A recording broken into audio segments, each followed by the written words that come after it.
Alright, buds. I'm gonna go ahead and get started. Back with Life and Suffering of Sir Brante.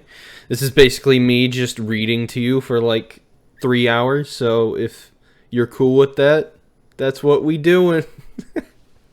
That's really what it is. By the way, it may be hard to tell, but I touched up my beard today. I feel like it looks more refined than it did. It was kind of going everywhere before. Anyway, we're gonna pick up. I think we were at age 10. Is it maybe age 11? Let's see. Yeah. 11. Okay. Well, here we go. I'm ready. I've been thinking about this game all day.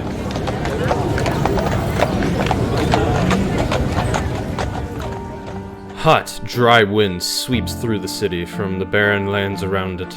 The noble residents of Anizote prefer to remain in their chambers, while the commoners huddle in tents or in the shade of the silver tree. You are on an errand right now. Your father wrote a letter to a noble acquaintance, and you are to deliver it. Tomas, the boy down the street, is tagging along. The two of you are inseparable now. The errand is an easy one, so you decide to take this opportunity to loiter around the part of Anizote where the nobles live. So here you are, in the middle of the city square, resting on the ancient brickwork, by the old fountain, in the merciful shade of the gargantuan silver tree. Tomas is by your side, lazily slouching on the edge of the fountain's basin. It's a hard life for commoners like you and me. Either you break your back in a workshop day and night, hoping someone will buy your goods someday, or you become a manservant to some noble. You never get a chance to enjoy life. This is our lot, you remind him. We work and endure and suffer. But Tomas waves your words away. Yeah, I know all that already. Mother keeps drilling that stuff into me. We must be humble, our strength is patience and persistence. So yeah, I say. But I want to know... wait. But I want to make my fortune no matter what. So how ain't that living by my lot, I ask you? But the lots, they ain't easy. Let's take you, for example, Brante. Your father's a nobleman. But even that didn't make you one. Just look at your hands. You've never had to work as hard as me, but we've had the same lot, so we're supposed to suffer the same. Or look at your father. He's a judge. He toils at the prefecture day and night, doing his judging. And he's a noble? I've never seen an Archnean work as hard as he does. You shrug. The Archneans are a different race. The books say they were born to rule over humans. They're never commoners, always nobles of the sword by birth. They founded the Empire after subduing all the human kingdoms on the continent. Humans will never be their equals. Archneans are always better, smarter, stronger, and their skin is a noble shade of blue. If the books are to be believed, of course. You've never seen one yourself. Your idle chatter is suddenly interrupted by a rugged-looking guardsman dressed in black and green. He chases you away from the fountain. Common rabble like you have no place here. You hear the clattering of hooves and wheels against the cobblestones and see flags bearing a coat of arms. A sable serpent on a field of vert makes you squirm. It is the Archduke's coat of arms, the Melanidas dynasty. The carriage door opens, revealing a young lady in a luxurious dress. Liquid, you said, is this a visual novel? Basically! You cannot look away from her. Those dainty shoulders, suggested but not revealed by the cut of her dress, her black hair cascading over them, her stately, slim silhouette, her pouty lips and prim nose, and those eyes, dark like the night sky. The way she moves, fluidly, gracefully, and most incredible of all, her skin glows an azure blue. She is a masterpiece given life. She is an Archnean. Where the titties at? We're not doing that kind of visual novel, Liquid. Calm down. Clear the way for me. And thank you for the hydrate. And just some of that sweet liquid.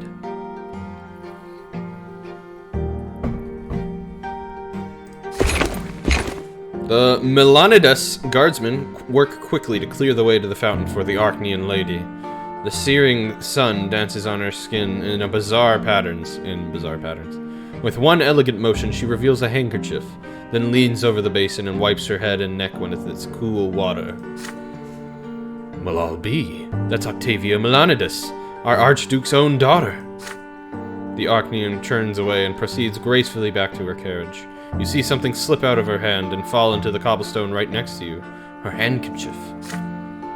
Handkerchief. Your knee works from working in steel-toed boots. Eesh, man.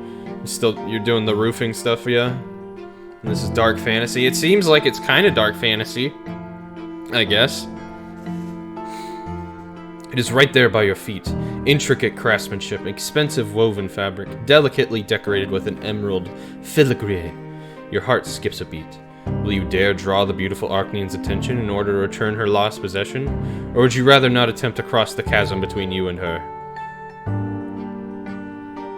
Ah, HVAC. Gotcha. But you're on the roof. I have worked with HVAC. I know what you're talking about. Your mosquito bites are itchy as hell. Dude, I was just hanging out outside with my dogs this morning. I was getting fucking eaten up by mosquitoes, and I'm like, aren't you motherfuckers supposed to be out at night? God, fucking mosquitoes. Anyway, let's see. I kind of want to do this. I have pretty decent willpower right now.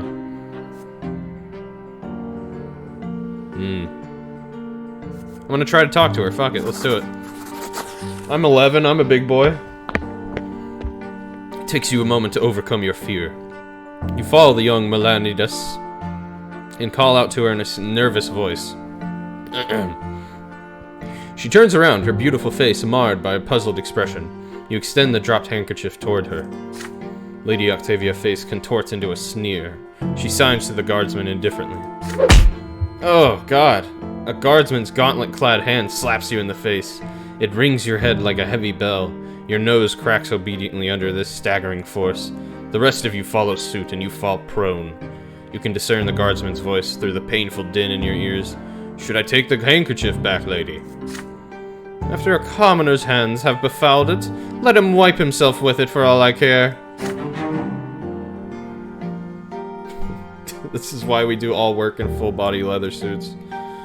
Carriage drives away. Tomas runs up to you and drags you back to the fountain. Your head is still ringing from the blow.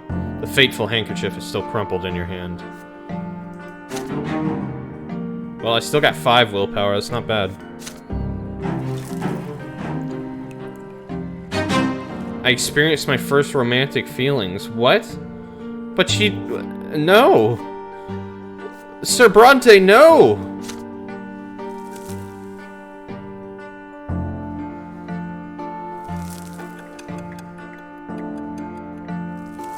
I am now 12.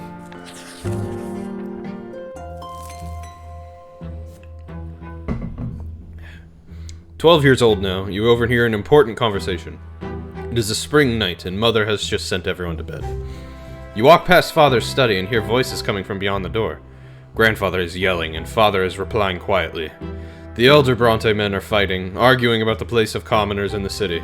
You sneak outside to avoid Mother's attention and hide next to the open window of the study. Perhaps they'll mention you too." Yeah, you said, what is this? Basically a digital choose-your-own-adventure book, yeah. Pretty much. "That low-life idiot had the gall to pay me a visit and beg me for some service. He had the insolence to ask me outright. He thought I was going to support his claim for the chairman's seat in the lesser quorum. How dare he?" "Father, please listen. Mayor Egmont may be lowborn, but he carries quite a lot of clout in Magra. He owns 5 iron mines. A friend like him could be quite useful. Should he become the chairman of the lesser quorum..." "I don't give a damn who this Egmont is, Robert. What he is, however, is lowborn. His lot is humility and obedience. The likes of him can never rule anything. They're nothing but a flock of sheep that need a firm, noble hand to guide them.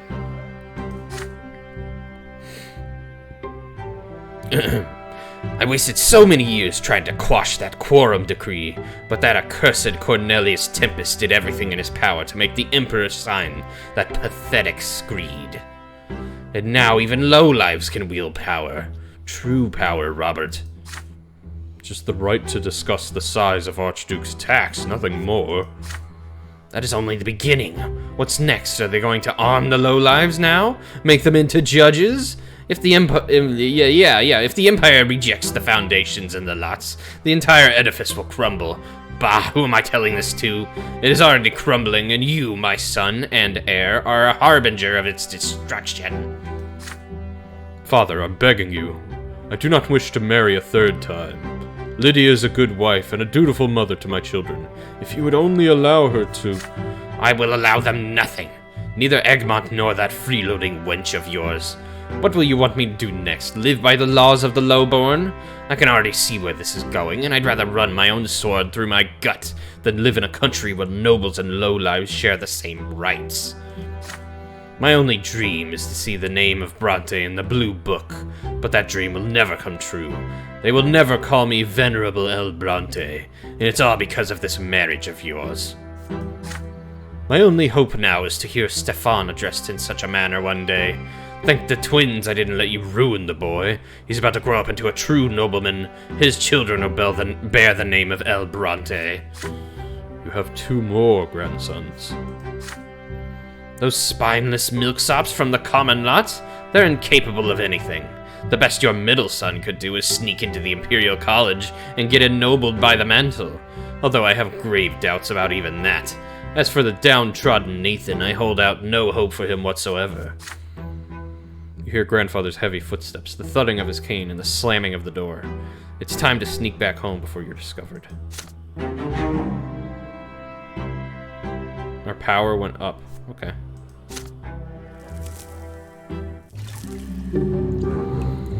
Started studying at the school of Sir Tibber and began to master the sciences. Okay, okay.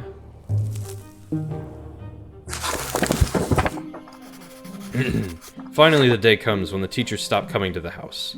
But before you can breathe a sigh of relief and put away the books, Father asks you to come to his study. You've grown, my son. It's time for you to continue your education away from home. I've chosen a deserving school for you, Sir Tibber's school for the children of noblemen and well-off commoners. Naturally, it is not a boarding school for nobles, so you'll study there during the day and come home in the evening. You share the news with your best friend Tomas. Sir Tibber's school, eh? Yeah, I gotta ask my parents to send me there too as soon as they get the coin together.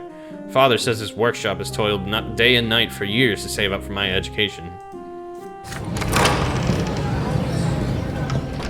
The school is based in an ancient estate of Archnean design. The classrooms are tall and spacious with massive benches. The sounds of scraping quills and lectures on history and imperial law and theology echo under the vaulted ceilings. The rules are strict, the lessons tiring. Restless Tomas keeps getting distracted, and several times he gets his hands slapped with a stick for it. Every teacher demands flawless mastery of their subject. Every day, Father asks you about your studies. You've already told him twice how Magro joined the Empire and how the Nobles' Court of Honor is different from the Commoners' Civil Court in the city prefecture. But Father keeps pressuring you to work even harder. When it's time to go to bed, Mother will not let you sleep until you recite a newly learned prayer for her. And when it's time for you to go to school, you promise her every day that you will behave with great humility and steer clear of insolent behavior of any kind, for you still live by the commoner's lot, and that lot is hard work and suffering. Your first month in school draws to a close, and the teachers announce that there will be exams at the end of the month to determine the best and worst students in each subject. Father insists that you devote all your spare time to studying law and history if you wish to follow in his footsteps. But when you speak to Mother every day, you start considering theology. You still remember the revelations and divine visions that came to you in your earliest years. You have only one more day until the exam. You have locked yourself away in your room. It is getting late. Your desk is covered with handwritten notes, surrounded by leather-bound books. Just looking at them makes you queasy, but you have to read through all of them again, at least for one of your subjects. There is a nagging thought on your mind. Tomas ended up in big trouble the other day. He got in a fight with several boys who lived next street. They heard about your wooden fortress and got in an outrage by the fortification built by commoners. They swore to dismantle it tonight. Tomas swore he would defend the fortress until the end. Perhaps you should abandon the books to rescue the friend in need?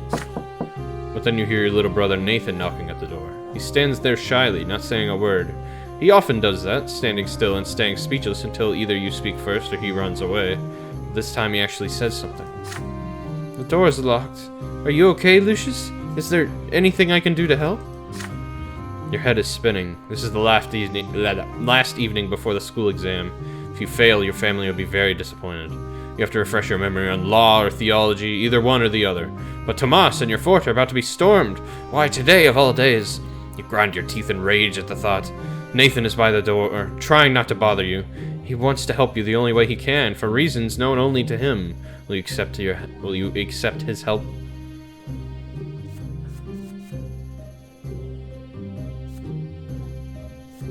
I could use his help.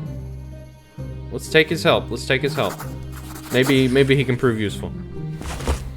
You cannot help but pay attention to your brother's quiet, weak voice. You push the books away. Nathan runs to you and wraps his arms around your legs. I should just leave you alone. I don't want you to get sick.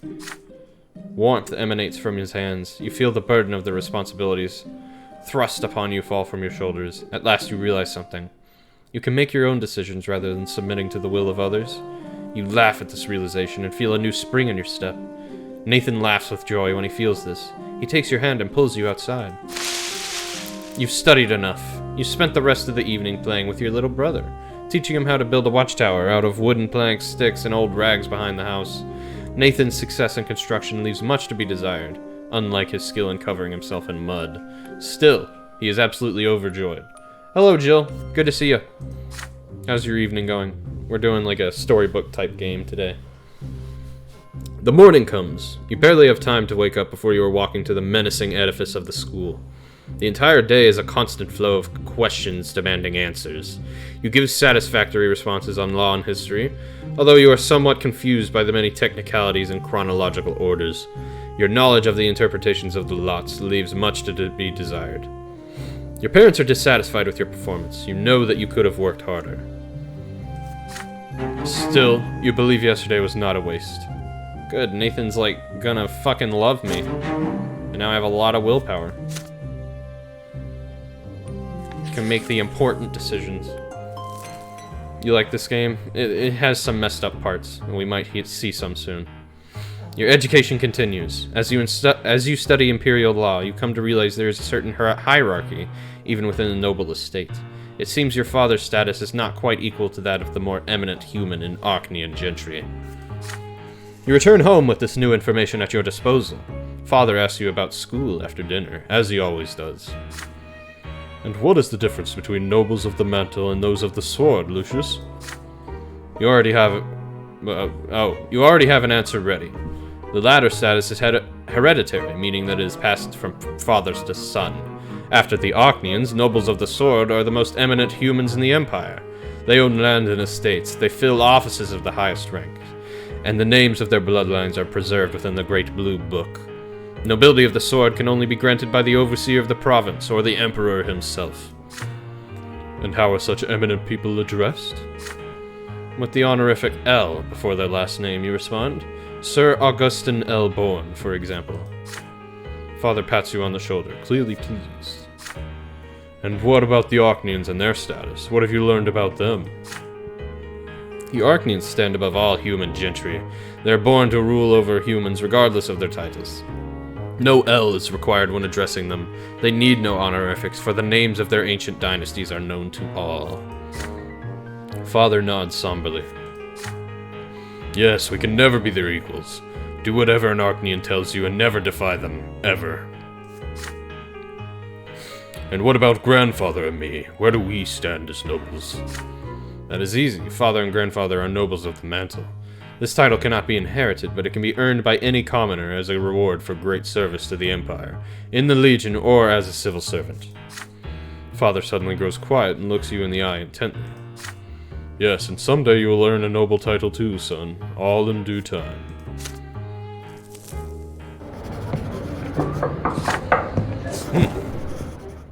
Sir Tiber's school teaches children of all stripes. Nobles of the mantle and low-born parents can send their sons here, and every passing day the children of the noblemen invent new ways to snub and bully the commoners. Most of the time, the bully leading them is Diedrich. Diedrich. The son of the secretary for the imperial chancellor and a self-important slob. The sons of the noblemen never pick on you, however. They know that your father has been ennobled by the mantle. However, Diedrich and his retinue soon choose Tomas as their favorite victim. Time and time again you ask your friend not to pay them any mind, but again and again Tomas grows angry and snaps at their self-satisfied mockery. It is early morning. The students are busy flocking to the classroom for the next lesson. You wave Tomas over when you see him. He waves back at you, and then a bucket full of slop splashes on him. Needless to say, it is the work of Diedrich and his entourage. You hear his familiar creaky laughter. The tailor's son stinks. How dare he sit next to the decent folk? Tomas clenches his fists. You're dead, Diedrich. Throws himself at Diedrich's haughty entourage like a soldier ready to wage war. He attacks them first. This is what they expected, and they are free to retaliate. He barely makes one movement before 4 pairs of hands grab at him at once. Diedrich sneers and kicks your friend in the belly. Tomas gasps for air and starts coughing. You stand between them as Diedrich readies another kick. The nobleman's son cocks an eyebrow. Why do you mingle with commoners, he asks. Your father is a noble of the mantle. You ought to be friends with your own kind, your equals, not the dirt beneath your feet. Behind him, 4 boys hold Tomas down as he struggles furiously. The other students are watching you, frozen in fear. Diedrich haughtily extends a hand to you. He clearly expects you to shake it. What will you do? Challenge to fight, turn him over to teachers, admonish sons?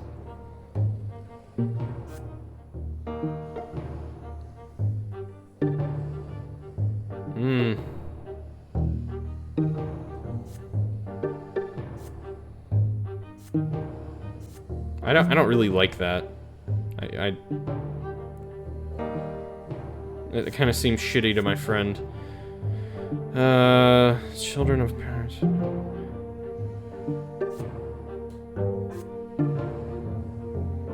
Yeah, let's fucking fight. Let's do it. You do not shake his hand. Instead, you challenge Diedrich to display at least some dignity by fighting you one-on-one. That is, if he considers himself a nobleman's son, of course. Diedrich's face grows serious. There's no way for him to refuse this challenge in public. Diedrich makes a sign and Tomas is released and pushed to the floor. He gets back on his feet, cursing and itching to rush at them again, but you hold your friend back. The teacher of Imperial Law comes into the room just in time. Everybody immediately returns to their seats. A day full of lessons begins. You keep daydreaming of Diedrich's face and how you're going to put an end to that nasty smile of his. Let's catch that bastard together. Clean his clock. He hurt me, not you. The deal has been made, you tell your friend. This is a matter of honor now. Tomas huffs angrily, but agrees. Diedrich is already waiting for you in a narrow back street by the school, his retinue by his side. You walk forward and give him an opportunity to end this dispute once and for all. This is the nobleman's way. If you win this battle, Diedrich and the other children of nobles will never pick on the commoners' sons again. If he wins, you will never stand in their way and protect other students. You will fight him one-on-one. Diedrich walks forward uncertainly. You both roll up your sleeves. You raise your fists in a fighting stance.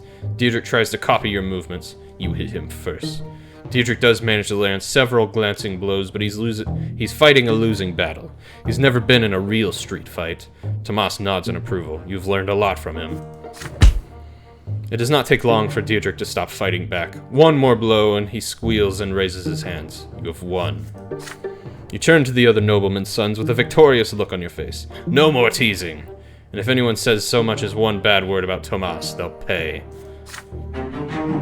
Diedrich's former retinue disperses silently. And of course, Tomas is now good bud. I have grown more noble.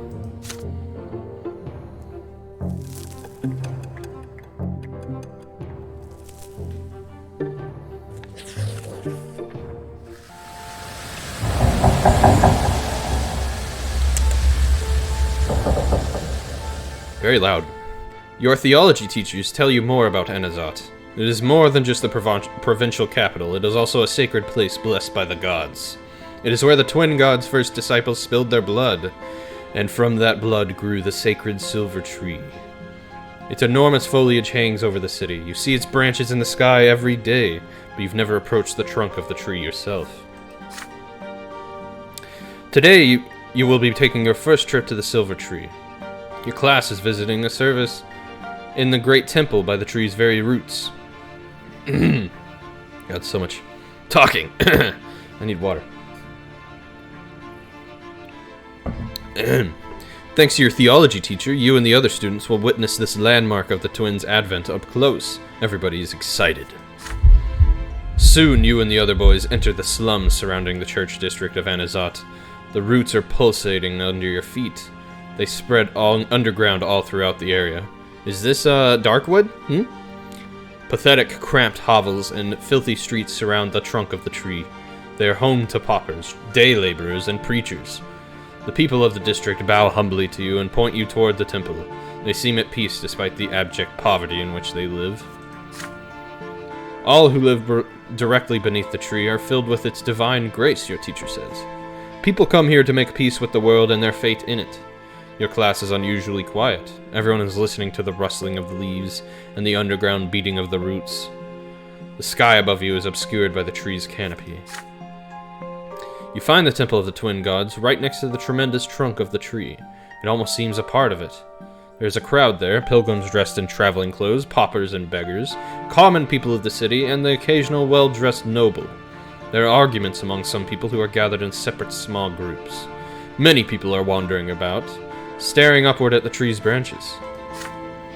The tree impresses you with its might and its volume. The tree impresses you with its might and the calm emanating from it. You are filled with a desire to sit down and think of the world, to learn something about yourself, to touch the silver white bark and hearken to the whispering trees. You are distracted enough to fall back from the rest of your classmates. You notice a small path. It should take you right next to the trunk. A tall, red-haired woman walks out of the crowd of pilgrims. She's wearing a worn white robe. She is no longer young, but her face is youthful and covered in freckles. Her hands clutch a book. You've never seen this lady pilgrim before, yet she looks at you almost as if she has recognized a lifelong friend. She beckons to you and says her name. Mathilde, a preacher from Astynia. What she says next shakes you to your very core. It is commendable to see a young man so keen to learn the teachings of the twins, she says. Yet you will never follow the light of truth within the walls of the temple. Inside you will find only the lies about the lots, the erring words of Prophet Isaias, sanctified by the passage of centuries.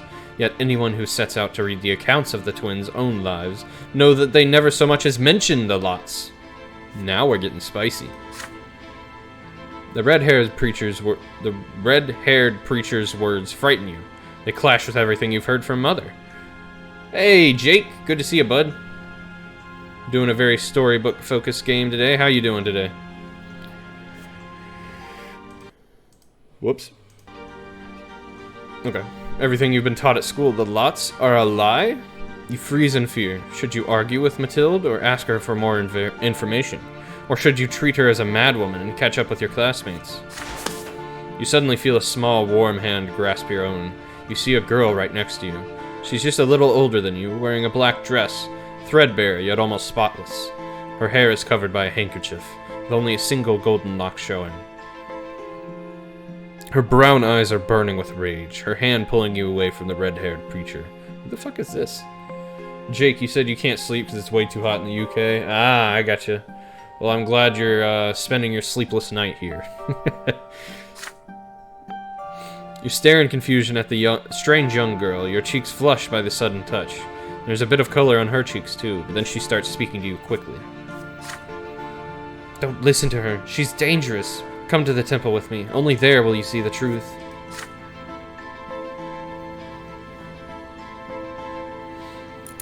You stand there, surrounded by the crowd of praying pilgrims and the sounds of shuffling feet, torn between two people you've never seen before, and each of them expects you to follow her. But all the while you hear the whispering of the wind in the tree's branches. The branches reach out for you, almost as if the tree wishes to speak to you itself. Can you hear its voice?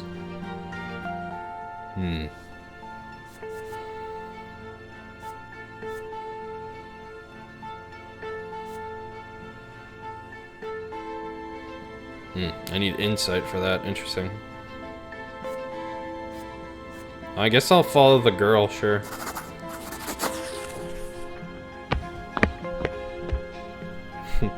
Thank you, Jake.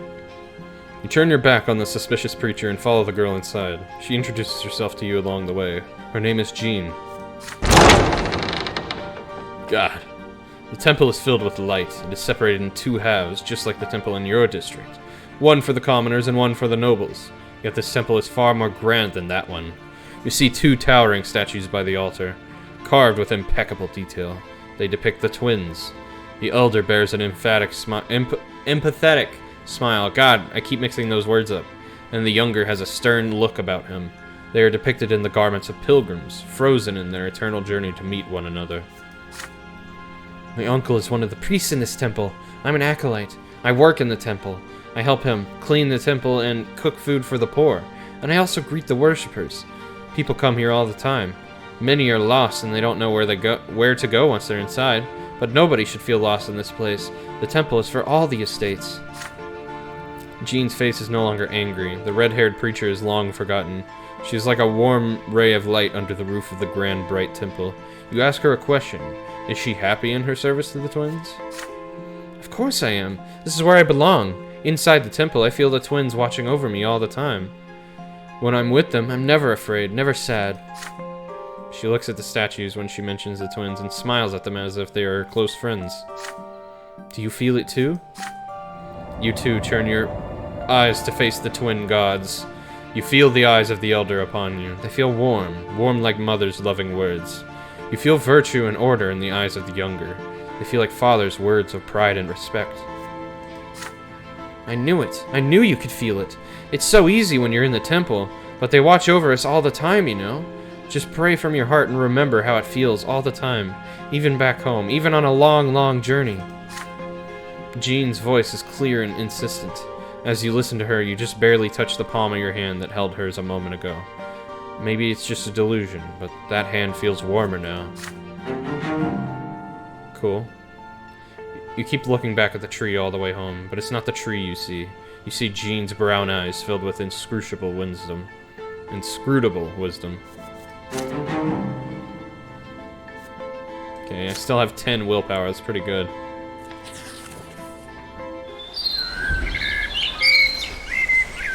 Another school day has ended. You are making your way home, still mulling over the things you learned from your teachers. The founding of the empire, the eternal and unshakable rule of a single dynasty, the 3 estates, each with its own rights.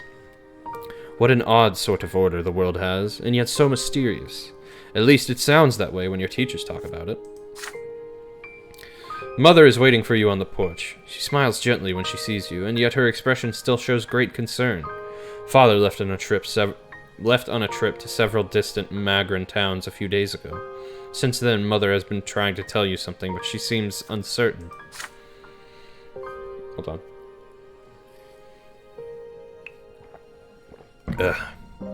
Son, could you put your things away and come pray with me? You join Mother in a prayer to the twins. She prays with fervent sincerity, her head bowed low, reciting the words of obedience to them and their greater design in a barely audible whisper.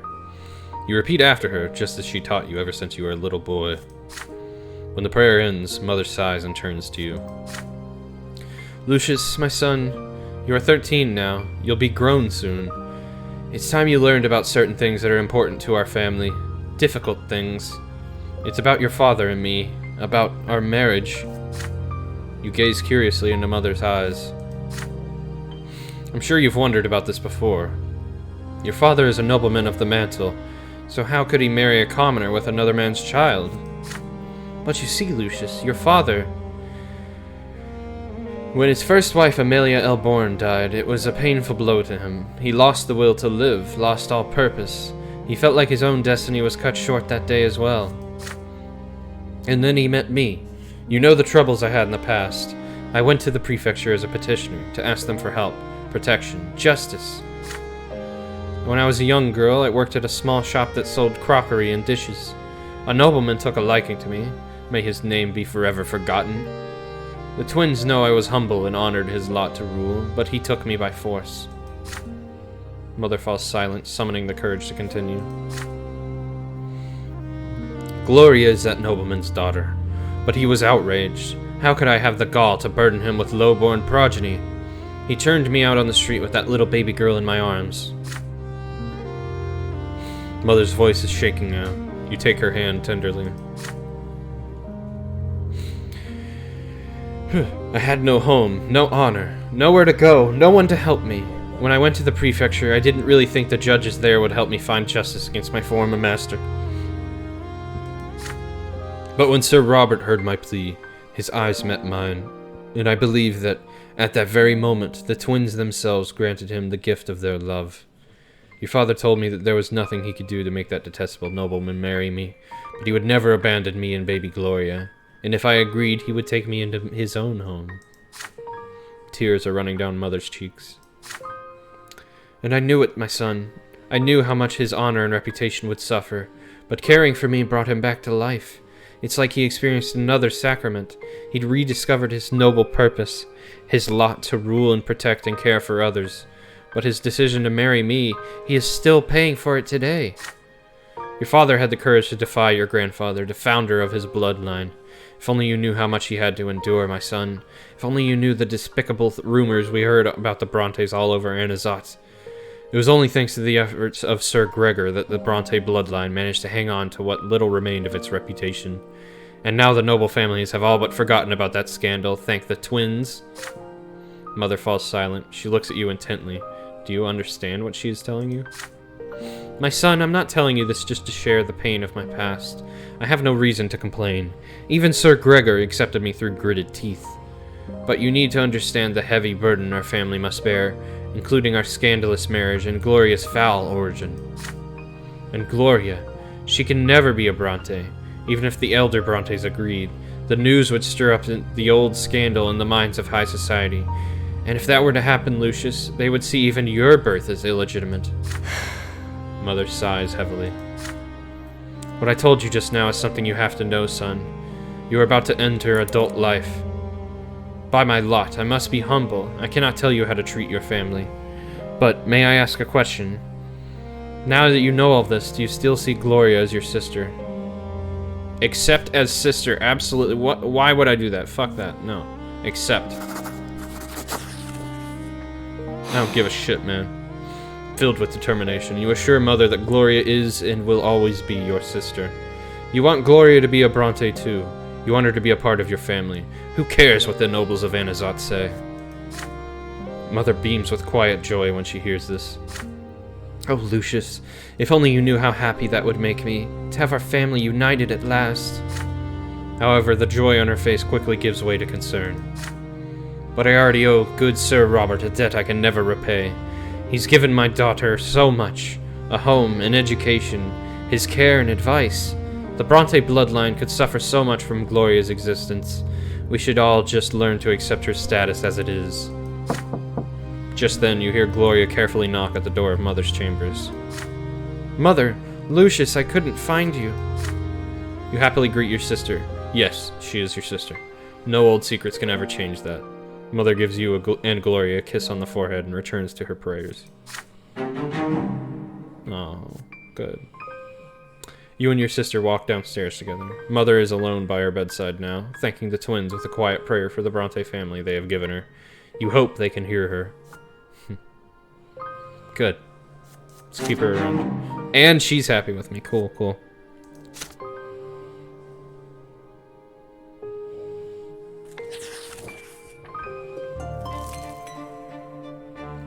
You are 13 now. Another theology lesson. Today's sermon is about the priests and why the clergy is the only one of the three estates with the right to interpret the lots and guide the other two estates accordingly. Tomas sits next to you, huffing and puffing as he fervently writes down the teacher's every word. But you've heard all this from Mother many times before, so you take this moment to daydream a little. Father promised to take you to the capital once your studies are complete. But the teacher suddenly casts a stern look around the lecture hall and raises his voice at one of your classmates. A boy by the name of Brian jumps out of his seat. The teacher asks him to repeat what he had just said. Brian freezes and seems to shrink. He tries to muster a reply, but nothing comes out. Need water. Jeez, I'm drinking so much water this stream.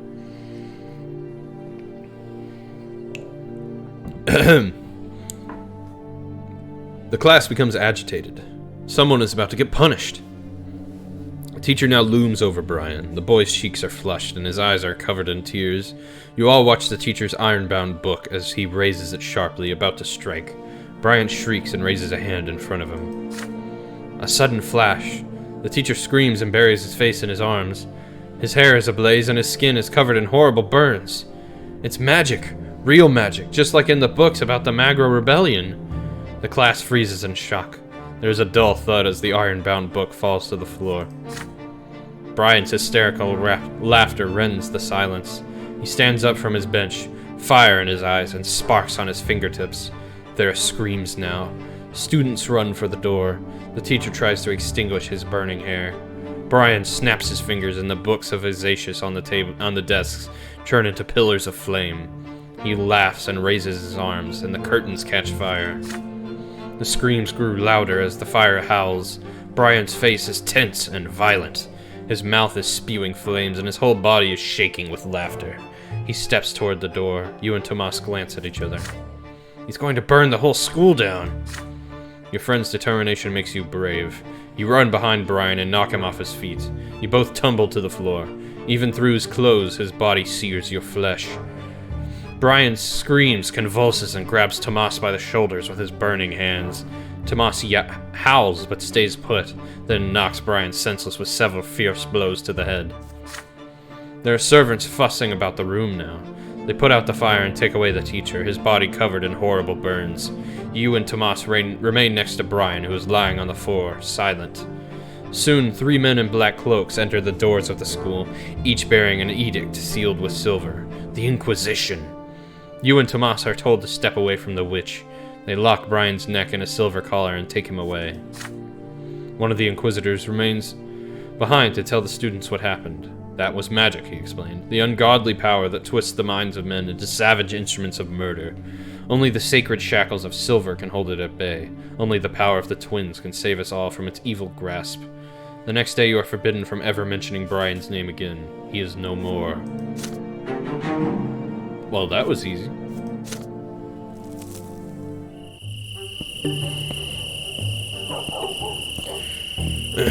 A great day looms ahead. 100 years ago, Uther Tempest was anointed to rule over the Empire. Blessed by the twins themselves, the Emperor's reign continues into its 2nd century. Celebrations in honor of the Tempest dynasty are held throughout the city, and the school is closed for 2 weeks because of that. On one of these evenings, Father tells everyone that Grandfather is going to bring Stefan back home for the holiday. They say families should celebrate the Day of Anointment together. You could benefit from your elder brother's company. With his noble education, Stefan might be able to teach you how noblemen are supposed to act. Soon, Stefan arrives. He now handles himself differently. Again? When it comes to ordering servants around and ignoring Gloria, he is still Grandfather's double, but he is more grown up now and far less haughty to you. Well, that's good. It is a dark winter evening. A damp, cold wind sweeps through the city from the barren lands of Magra. Didn't I read that before? You and Stefan are sitting in the library. He's telling you all about Eterna, the capital of the Empire. It is full of so many wonders. Sorry. The Imperial Palace, the enormous Temple of the Twins, the Military Academy, the Imperial College. You have read so much about these places, yet he has seen them firsthand. Nathan enters the library. He looks concerned. I can't find Gloria. I looked everywhere. She's not in the attic, not in the sitting room, not in the kitchen. I heard she wanted to sneak off to the ruins of Char Milanidas' palace. She could be lost in there. You and Stefan exchange looks. Char Milanidas, the rebellious duke, the ruins of his palace are a dangerous place. Some children claim his tainted magic still lingers there, which means you absolutely have to make your way there and back again to prove you are not afraid of the long-dead witch. Your brother tells you to wait. He leaves and soon returns with a sword in its sheath. Get ready, Lucius. We're going to rescue Gloria. She must have gone to the ruins in search of inspiration for another of her little rhymes. The two of you instruct... So loud, so spooky. The two of you instruct Nathan to tell your parents you've gone for a walk in the square. You and your elder brother head outside. You are confused by Stefan's actions. He refuses to treat Gloria like a human being, so why is he still so determined to rescue her? Stefan notices your expression. Are you wondering why I care about Gloria all of a sudden? I can't act in any other way, can I? The law of honor compels me to protect my family. Gloria will never be a Brante, but Father still took her into our house. I must respect his seniority and defend Gloria like she is one of our own. You are a Brante too, noble or not, which means it is your duty to aid me. One way of looking at it, buddy. The ruins of Char Milanidas' palace. That's hard to read. span an entire district. The palace was abandoned centuries ago, and its remnants are overgrown with a thick underbrush. The ruined palace is empty, nothing but cold wind blowing over the crumbling brickwork. Even the worst scum of the land steer clear of this place. God, getting all tongue twisted. Ugh. You make your way through the ruins until you spot scattered sheets of paper covered in writing. Your sister's writing. You hear loud laughter coming from behind a dilapidated stone wall nearby. You pull yourself up to peer over it. Gloria is lying on the ground face down, twitching and sobbing. A gaggle of drunk young thugs surround her, cackling and swinging her arms about. I don't like where this is going. You hear their shouts. Look at the lass, sitting here rhyming words together. She thinks she's all noble, but don't you worry, you low-born tart. We're gonna teach you your place. Yeah, I don't like where this is going. One of the louts spits at Gloria as she lies there. Get away from her this instant, you bastards, or I'll spill your guts! They respond with mocking laughter. Stefan draws his sword. The street thugs recoil in fear, but they soon notice that he is only one-armed man against many. They start reaching out for sticks and stones. Stay by my side. Don't let them flank me. Stefan's hand shakes, but he looks ready for battle. He is outnumbered. For a moment, you hesitate. Perhaps it might be better to run for the nearby district and call for guards. The young thugs are already armed with makeshift weapons. They start approaching you and Stefan cautiously. Hell yeah, man. Let's fucking do this together. Stefan's firm voice fills you with confidence. You follow your noble brother's orders. It takes a moment to grab a stick, and then you are at Stefan's back, angrily swinging at the louts as they try to bring him down. One of the louts lunges at your brother with a stone, but you hit him with the stick, and he falls down at Stefan's feet. His sword flashes. The blade sinks deep into the young man's stomach. He wheezes. Are we fucking killing these people? Jeez. Blood starts pouring onto the ground. The thugs freeze. Stefan pulls the sword out, his face an inscrutable mask, and returns to his fighting stance. You are stunned to see Stefan take another man's life so easily and effortlessly, like picking his own teeth. Yeah, I agree with that. The thugs look like they're about to flee. There's rage and confusion on their faces. They never expected the young nobleman to use that sword. Stefan just scoffs at them.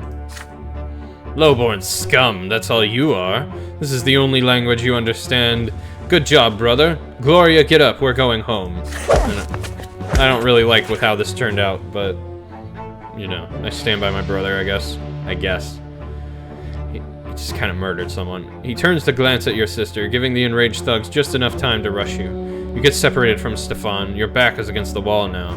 They hit you hard, in the stomach, and then the face, then the side of the head. Then your mind slips away. When the darkness disperses, you find yourself lying in your bed. Stefan is in the armchair next to you reading a book. He is alive, with left arm in a sling and a black eye, but still alive.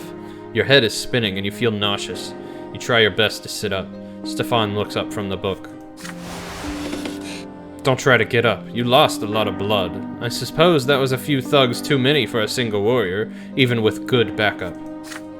I'm impressed. We fought like an army. The noble orders, the commoner obeys, all according to our lots. We defended the family's honor together. You know, brother, the nobleman's lot is also a great burden that few are able to bear. It takes courage not to fight everything you see, but to do your duty. Each and every decision a nobleman makes becomes a part of his family's legacy, flowing in the blood tide forever. I think about it often. A noble mustn't act weak. A noble mustn't suffer like people of the low-born lot. A noble must rule over them wisely. A noble must ensure that they have work to do. It is not merely your own lot that you have to look after. You have to ensure that 1,000 others can live by their lot as well. And there are so many more matters to take care of. Honor, dignity, tradition. It's tough, but that's what it takes to be a nobleman. Do you understand what I'm talking about? There's approval in your brother's eyes for the first time in a while. It was a pleasure to fight side by side, brother. Nobility went up. I guess that's good. Not quite sure I liked how that turned out, but wasn't terrible. Before long, the entire city hears of how a gang of lowborn thugs assaulted Stefan Brante. Grandfather ensures that the brash young men are found. Some of them are taken into custody as soon as lesser death releases them. Oh. Grandfather seeks vengeance on those who hurt his favorite grandson. Prefect Elborn, a friend of your family, promises to personally oversee the trial and ensure that justice is served. Stefan and Grandfather decide to stay in Anazat until the trial ends. Grandfather demands true death for every single assailant. Okay, Frame, you're gonna go get some oranges, okay. Thank you for the lurk, bud, and thank you for being here, as always. You ask Father to explain something. How can a legal court sentence criminals to true death? How can worldly judgment overrule the twins' law? Your words are true, my son. Their law is second to none. Yet the twin gods also made the empire in all its ways. The court of law exists to execute the laws of heaven here in the world. Should the court of law sentence a person to death, the law high above will always enforce it, and so every execution brings true death. The commoners who assaulted Stefan, a born nobleman, have committed a grave offense. There is no doubt about that. And yet, according to the Emperor's decree, even commoners have the right to defend themselves when they are about to face true death. This means that all of us will have to appear at the trial and testify before the court. Evening comes. Gloria visits your room. She looks crestfallen and her fingers keep reaching for her long hair. You put away your schoolbooks and ask what is bothering her. The trial is tomorrow. I thought I was going to appear there too, as an eyewitness. After all, this whole mess started because of me. But Sir Robert isn't even going to mention that I was there. Can you imagine? He says it would ruin the case. Why am I always in the way? Nobody ever mentions me. Nobody has to listen to me. It's like I don't even exist. And I thought Stefan standing up for me finally meant something. Maybe I'll become part of the family. But no, everything is back to usual now. Gloria tries her best to hold back the tears. You do your best to comfort her. Father just needs to keep the family out of trouble. If Sir Robert believes that I only bring trouble, why did he take me into the house at all? Gloria runs away. You return to your books, but you can't help but get lost in thought. What if they told the court you weren't there either? How would you feel then? There's a knock at the door. It is Father. He closes the door behind him and sits next to you. There's an exhausted look about him. Son, you will be testifying before the court tomorrow. Please remember what I'm about to tell you. Oh God. Got an alibi here. Gloria wasn't at the ruins at all. You went there with your brother to inspect this historic site. The lowborn men insulted Stefan first and then attacked him. Stefan had managed to deal with the assailants on his own by the time the guards intervened. Gloria will cast suspicion on the case. If we mention her very existence to the court, the reputation of the family will suffer. Your grandfather will never forgive me if that happens. Do not let me down. We are all counting on you. You recall the night of the fight like it was a moment ago. Gloria sprawled under the feet of those cackling thugs. Her poetry, her greatest treasure, scattered on the ground. She thinks she's all noble. Those were the words they spat down at her. Doesn't Grandfather mean the same thing when he denies that she is part of the family? But if you do what Father tells you, the trial will end quickly. Those commoners will face true death for assaulting a noble. If you mention Gloria, things will get complicated, and you cannot predict how the trial will end. Which is more important to you, what is right or what is just? God, what a question. I am so glad I have this choice, because this is absolutely what I want to do. Yes. You look Father straight in the eye and tell him what you think. You are not going to bear false witness in the court. He is a judge himself. How can he make you lie to Sir Elborn? And what of Gloria? Is she not a Brante too? Does she not deserve justice? Or maybe Grandfather is right, and she is just a freeloader who deserves nothing but shame. If so, then how come Father agreed to take her into his home and under his protection? Saying this to Father is tough. Deep inside, you pray he hears no weakness in your voice and sees no blood rushing to your cheeks. But it seems he is listening to you intently. The wrinkles on his forehead grow deeper as his fingers stammer out a staccato against the armrest. This is going to be tough, son. But you're right. You are right. I took Gloria into my home, and so I must protect her like my own daughter. This was my decision, and I must stand by it. I am giving my dad balls throughout this whole fucking series. I love it. Stand up for what is right, man. This was my decision, and I must stand by it. I will speak with Stefan in the morning. Now I pray your grandfather never hears of my change of heart. The day comes. The trial takes place in the lesser hall of the city prefecture. Sir Elborn himself presides as the judge. You are the first to testify to the court. You tell the court the truth about that night. How the thugs humiliated Gloria, how Stefan and you came to help her, and how Stefan defended his half-sister. Out of the corner of your eye, you watch grandfather's face grow red, yet he remains silent. There are confused whispers in the hall. The commoners on trial cry out, "It's the truth." Gloria was reciting poetry, and they simply told her she was defying her lot. The situation has changed. By this account, Stefan was not acting in defense of himself or another. He merely assaulted them first in order to retaliate against those who had insulted his half-sister. You spread your feet to stand firm and inhale before you speak next. Oopsie. You ask the hall, "Is it not a nobleman's duty to honor his family name?" Gloria does not have the Brante name, but your father took her into his home. Therefore, it was Stefan's duty to protect her, as he would have protected any of you. Contemptuous chuckles rush through the courtroom. You've just reminded the city of father's shameful second marriage. Stefan is to testify next. He reluctantly confirms your testimony, glancing at father and grandfather all the while. His arm in the sling is his main argument. Stefan wanted the commoners to stop insulting Gloria, yet in the end the commoners were the first to assault him. After a short recess, Sir Elborn returns and rises to deliver his sentence. The court of Anazat finds you guilty of assaulting Stefan L. Brante, a nobleman who stood in defense of the honor of Gloria, a member of his household.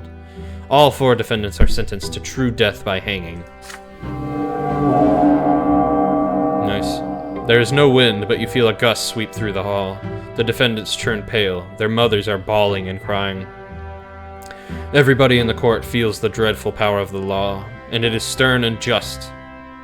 That very power has been invoked by this sentence, and by that very sentence the lives of the 4 men are literally forfeit for all eternity. Yeesh. The gallows await. Stefan stands in the front door. Father stands next to him. The wood creaks. The trapdoors open under the young men's feet. They dangle in the air, wheezing and reaching out for support with their feet in their final moments. Wake up! Hold the line.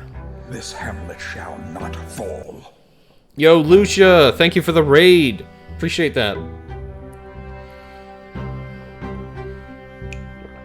Raiders, hello. This is story time. I am reading a lot. Like, if you just want to chill and listen to me read a story and make choices in the story, that's all this is. So this is a lot of me talking, but I will gladly chat with anyone that wants to chat. Oh, you're gonna make my Hamlet fall. Oh, are you?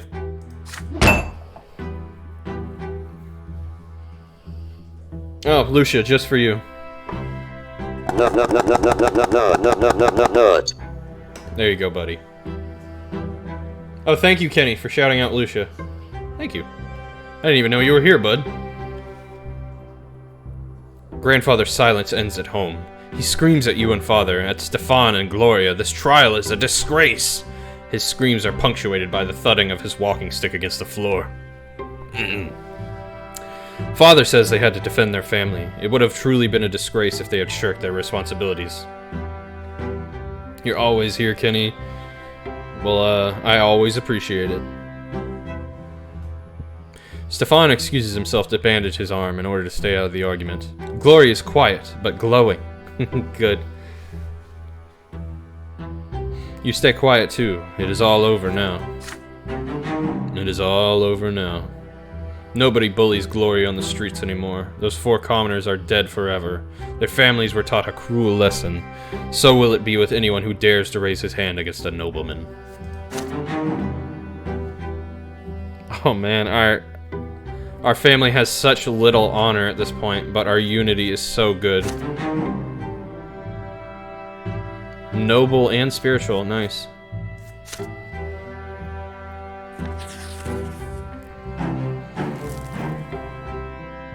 Okay, I have met... Okay, I got enough nobility for something to happen called Forbidden Love. Let's see what this is.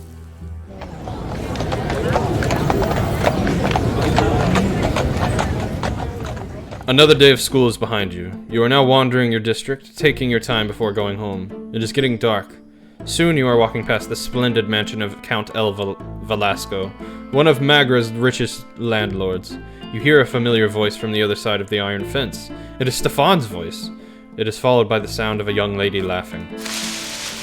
You peek through the fence and into the mansion's garden, and indeed, there you see your elder brother, dressed like he is going to meet the Emperor himself. He is currently busy helping a pretty young lady out of the window. She locks him in an emotional embrace. You recognize her. Maria El Velasco, Count El Velasco's daughter. And as the whole city knows, she is already betrothed to another young nobleman from a far more illustrious family. Interesting.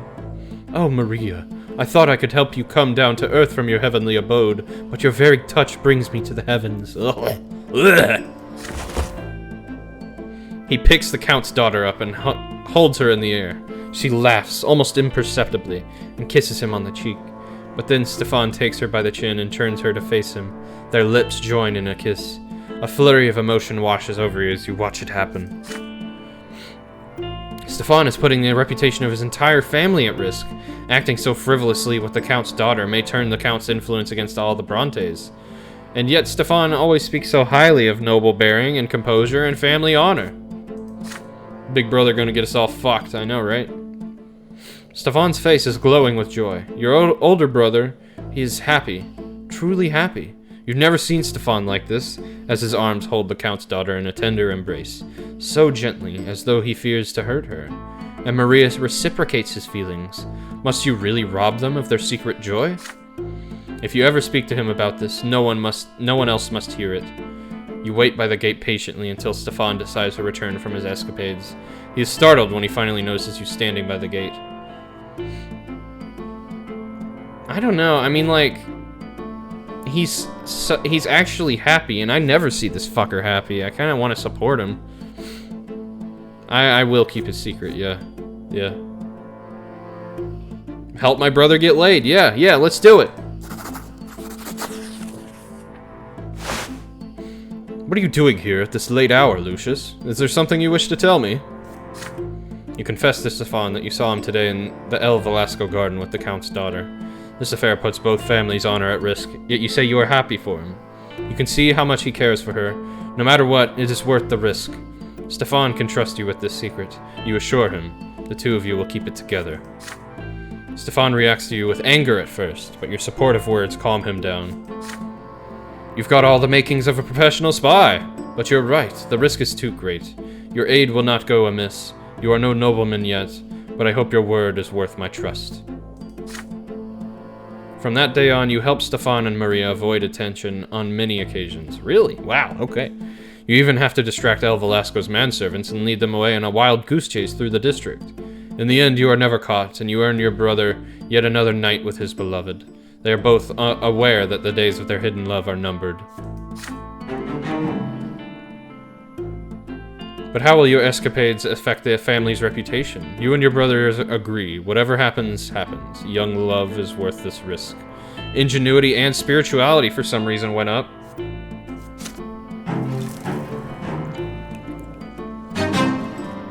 Cool. I did indeed help my brother get laid. Okay, we are now 14. Oh boy. I'm gonna spend some time in my bedroom, if you know what I mean. Stefan leaves soon after the trial, alone. Oh, this is after the trial. Grandfather does not go with him. For the first time in a long while, he lingers in the house for more than a fortnight. Father says Sir Gregor is ill and needs rest. Good. Several months go by and it becomes clear that grandfather will not recover. The eldest Brante is mostly bedridden now. On some days he has trouble recognizing people. When he means to address you or Nathan, he calls you Robert, your father's name. When he does get out of bed, the house grows empty. What? When he does get out of bed, the house grows empty. Okay. Your right arm getting more jacked, huh? Look at you getting exercise. That's right, that's right. 14. The servants hide. Mother locks herself in her chambers. You and Nathan run outside or hide quietly in your rooms. If grandfather sees anyone in the hallway, he begins lamenting. Oh, nobody heeds the lots any longer. Any harlot with a child can marry the nobleman these days. Children have no respect. His son betrayed him and let him down. And oh, how the Brante family has lost its honor. Again and again you hear grandfather knocking at mother's door, screaming that it is all her fault. He blames her for ruining his chances to find bliss in the hereafter. He blames her for dooming him to suffer at the foot of the pillar. You overhear your parents talking one night. Mother begs father to move Sir Gregor to his old home and spare the children his decline. Father refuses her outright. Oh god.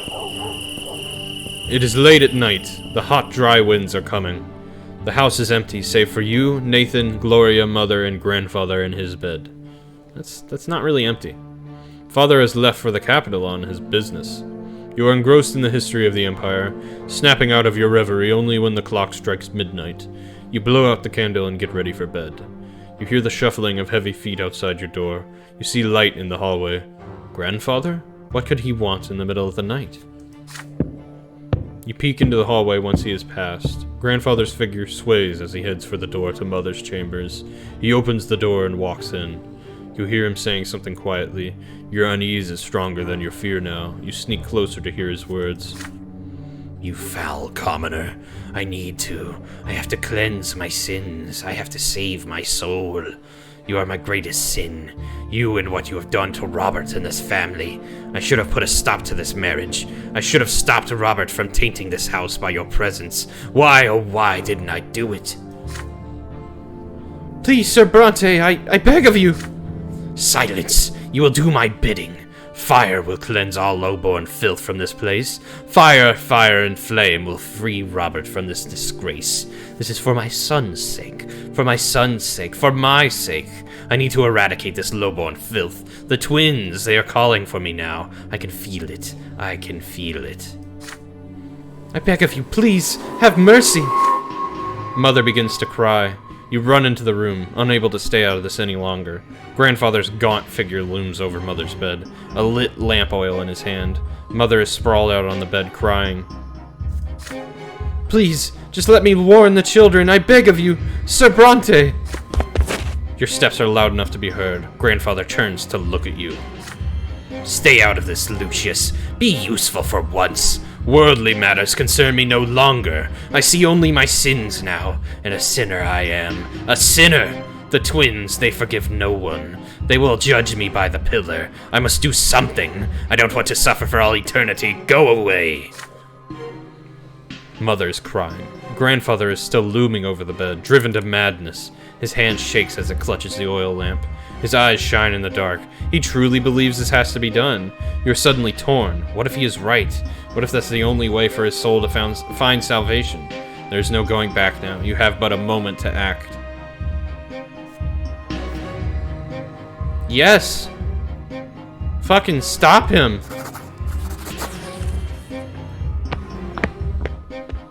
I agree, Lucia. Kick his ass. You look at Grandfather defiantly and step toward him. He stares you down with rage and throws the oil lamp at the floor. You manage to catch it, but just barely. Several drops of hot oil hit the rug, not nearly enough to start a fire. The lamp's glass is blistering hot. It burns your hands, but you still hold on to it safely. You low-born scum! You ruined everything. You're every bit like your mother. You.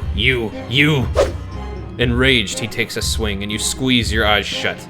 But he does not hit you. Instead, there is a deep exhalation. You peek at him with one eye, just in time to see him collapse, all his strength fading away. His chest is heaving, his face a grimace of contempt. Another heavy exhalation. The contempt is gone. There's only fear now. Grandfather's eyes open wide, almost in surprise. He exhales. His eyes grow dim. Mother is there, whispering a prayer. She's shaking violently. You put the lamp oil gently on the bedside table and call for the servants. They carry the body away. It does not disappear. True death has found him. He will never return. You spend the rest of the night with Mother in the sitting room. She will not let go of your hand. For many, many nights afterwards, she keeps seeing grandfather's shadow out of the corner of her eye. Understandable, man. That shit's crazy. Hey, old man heart attack. I know, right? I didn't even have to kill him. Status true death, yeah. Father returns from Eterna the morning after. He is unusually composed as he arranges for the funeral. The house becomes quiet. Not the looming, heavy sort of quiet of the past few months, but the calm relief you all feel now that the crazed old man is no more. At last, Gregor Brante, the family's patriarch, has departed for the hereafter. Yeah, which means no backlash on me, on him dying, because it's not on my hands, yeah! But he's still dead! I agree. Nobility went up, ingenuity went up, willpower went down, though. I need to find a way to bring that back up. Your grandfather, Sir Gregor Brante, left this world forever to meet the twin gods. Yep.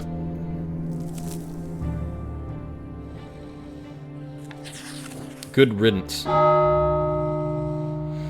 The night of grandfather's death shook your family to the core. Yet no matter how it happened, your grandfather Gregor Brante is dead and will never return.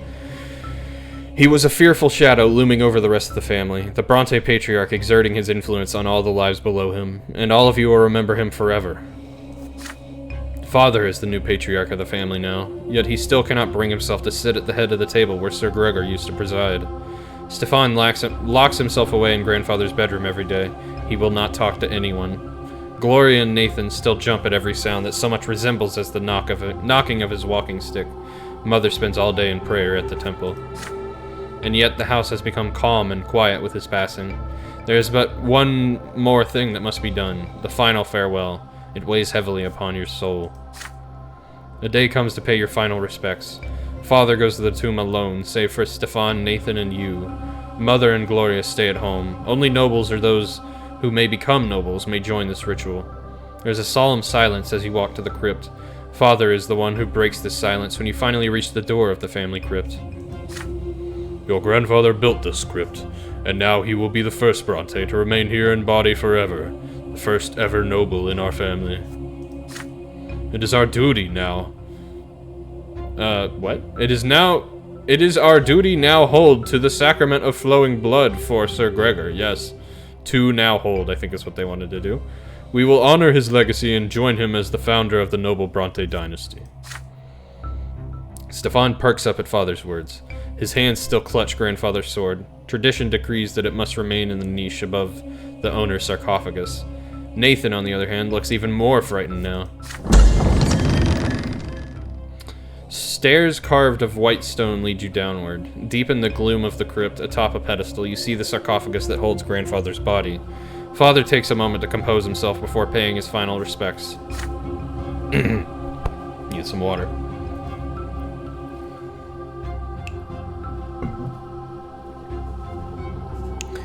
Gregor Brante, my father, brought our family into nobility through his unshakable will. He was a judge and a loyal servant to the Empire. He lived his life as if he had been born a noble, and he never strayed from the path he had chosen. He sought to make the Brante family ennobled by the sword, so that our children's children might be of noble birth. The twins know I abided my father's words all my life, even if I could not obey him every time. Father lets off a bitter chuckle as he says this. Stefan glares at Father and then turns to glare at Nathan, at you. What? And you? After all, the two of you were born of Father's shameful decision to marry a commoner. All of you remember this disastrous passing. He did not die the true death he deserved. Yet we all must know that he fought for the future he believed in, to the very end, and he would be proud to see his family bid him farewell with the sacrament of the nobility. I don't really feel any pity. Or grief. Fuck him. Stefan still glares... I don't know why I'm doing the voice. Stefan still glares at Father sullenly. His fingers remain clutched around grandfather's sword. Nathan barely pays attention to the words. He looks around with unease, his arms folded across his chest. Father reaches into his jacket and pulls out a slender dagger, thin and sharp. He takes off his gloves. Watch me carefully, my sons. Make a small cut on the palm of your hand and let your blood flow into this duct on the wall of the crypt. It will join your grandfather's blood here and flow forever. Then ancestor and progeny will become one. We shall enter our family's blood tide and receive grandfather's final blessing. For his blood flows first in our blood tide. He will respond to you. You are part of him and he is part of you.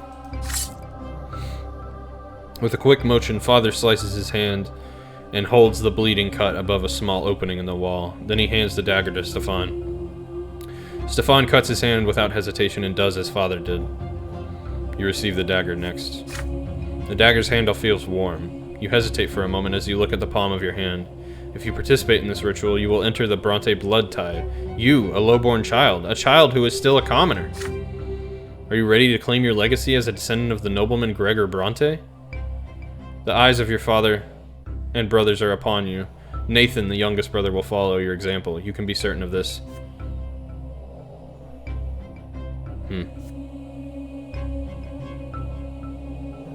I need... Nah. Nobleman's Sacrament. How the fuck am I supposed to get that? Oh. Oh. Well, I didn't do that. So I can't do it. Well, alright, give the dagger back.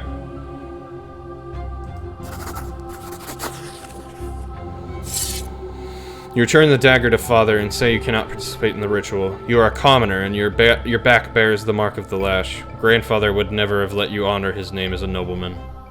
Nathan nods in agreement. You did not deserve this honor. Father furrows his brow and shakes his head. Stefan, help me close the lid of the sarcophagus, and remember to ask for Grandfather for his blessing. And as for you two, it seems you weren't ready to walk in the nobleman's path after all. You're right, son. Your grandfather would never have allowed it. The lid of the sarcophagus falls into place with a heavy, resonant thud. Then suddenly you all freeze as each of you hears your late grandfather speak to you. His voice is loud as it rings in the depths of the crypt, and yet he speaks to each of you separately. Foul-blood weakling. Jeez. Foul-blood weakling. I knew you'd never had it in you to rise above your meager birth, Lucius. You have not a drop of nobility in you, and your pathetic little brother is the same. You are a taint upon my flesh and blood. Begone from my crypt. Your legs carry out of the crypt. Your legs carry you out of the crypt of their own accord. Out of that stuffy crypt. You can finally breathe again. You hear slow footsteps behind you. You turn around to meet Nathan's gaze.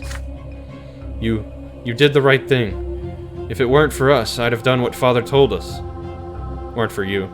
Grandfather said I should stay away from his legacy. Said it'll do me no good if I try to follow in his footsteps. How's that for words of guidance, eh? Definitely not made by an English company. Yeah. Nathan sighs as he embraces you. Oh, Papa not happy with that. Father and Stefan leave the crypt much later and walk to the carriage without a word. You and Nathan humbly follow behind them. Well, Nathan was happy with it, at least. I got some willpower. That's nice.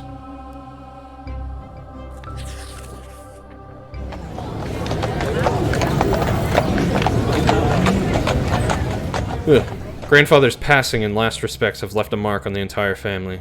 His words relayed from the hereafter keep echoing in your mind. You still do your best to avoid the memory of Grandfather's last night and spend more time on the city streets with Tomas and your other classmates. Let me get some water real quick.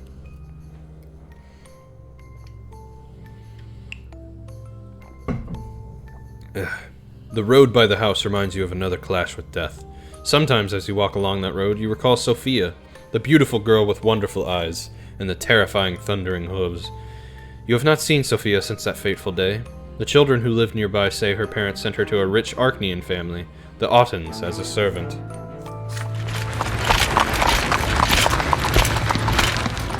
The sun has set. The pillar shines palely in the dark sky. Tomas is ill, so you decide to visit him and tell him the latest news.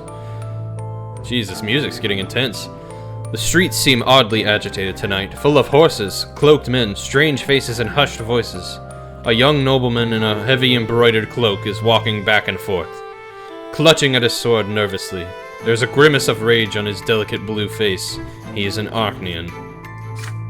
You overhear voices. Sir Otten, the girl's not at home. We searched the house. Her parents swear she ran away from home too. They claim they wanted to bring her back. Just do whatever it takes. Turn this loathsome district upside down if you must, but bring my servant back to me. She's here. Sophia ran away from an Arcanium? How can this be? There's only one place on the entire street where a person could hide. The abandoned Morel house, 4 houses away from yours. You head there, doing your best not to attract attention. The lopsided house built of yellow brick has been abandoned for 20 years or so. You remember playing there as a boy. Let me make sure of something. Okay. I'm just making sure I'm louder than the game. You glimpse a figure inside even before you enter. A pair of eyes glimmer in the dark. You would recognize them even after another 4 years. Sophia's grown up. She's almost an adult now, and her face is full of fear. She's not the easygoing girl next door that you remember. She finally recognizes you. Oh, it's you, Lucius. Be quiet. They're all looking for me. I ran away from the youngest Otten. I might be in for a lesser death here, but I'd rather die than spend another day in their slavery. I'm just a thing to him, just a toy to play with. Sophia winces and closes her mouth as she says this. There's a glint of bright yellow deep in her eyes. I ran to my parents. I told them all about the men I had to serve, and they went and alerted the Ottens. They don't want to be the target of their ire, but you aren't going to tip them off, are you? The barking and shouting are getting closer. Sophia's voice grows quiet. She runs off to the darkest corner of the house before you can answer. One of the Otten's servants is so close you can hear his cloak swishing against the ground. He notices something and calls for the others. There are more voices around you now. They approach the house from the yard and surround it. One of them seems particularly snappy, annoyed, and impatient. You've already heard this voice today. If you're in there, girl, you'd be wise to come out and quit wasting my time. All will be forgiven, and you will go back to where you were. You know it. And if you don't, I'll drag you out by the hair. The hilt of the young Arcanian sword bashes at the door. He is about to lose his patience for good. Sophia hugs the wall in the dark, trying to stay still. She glances at you. What will you do? Your heart is racing. Can you act against the Arcanian soldiers? Do you have the gall to defy the mighty noblemen? Oh boy. Why can't I do this? I need more ingenuity? Ooh.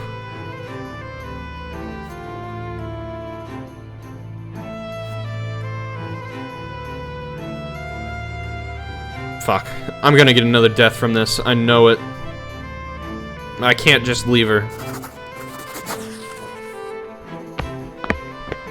You pull yourself together and walk slowly to the half-collapsed doorway. Sophia stays behind. The tall young Arcanian stares you down, his condescending smile dripping with scorn. In your most assertive voice, you answer his question. He will find no fugitive girl in this house. What are you doing here, boy? I wasn't speaking to you. Out of my way. Otten needs no permission to enter, so he steps inside. You stand in his way. You've already assured the young Arcanian that there is no one else inside. You've done him a great service. What makes him doubt your words? Why, you lowlife! How dare you stand in an Arcanian's way? You must have lives to spare. Otten backhands you with immense strength, enough to send you flying. The Arcanian draws his sword. It rises into the air. But then one of his men shouts, Sir! There she is! The Arcanian turns around and briskly walks away. Sophia used your distraction to climb out the window in the back. You jump to your feet and escape the house in the same way. Sophia's slight silhouette is gaining distance far ahead. One of Otten's men is chasing her down, ready to catch her at any moment. But then something unbelievable happens.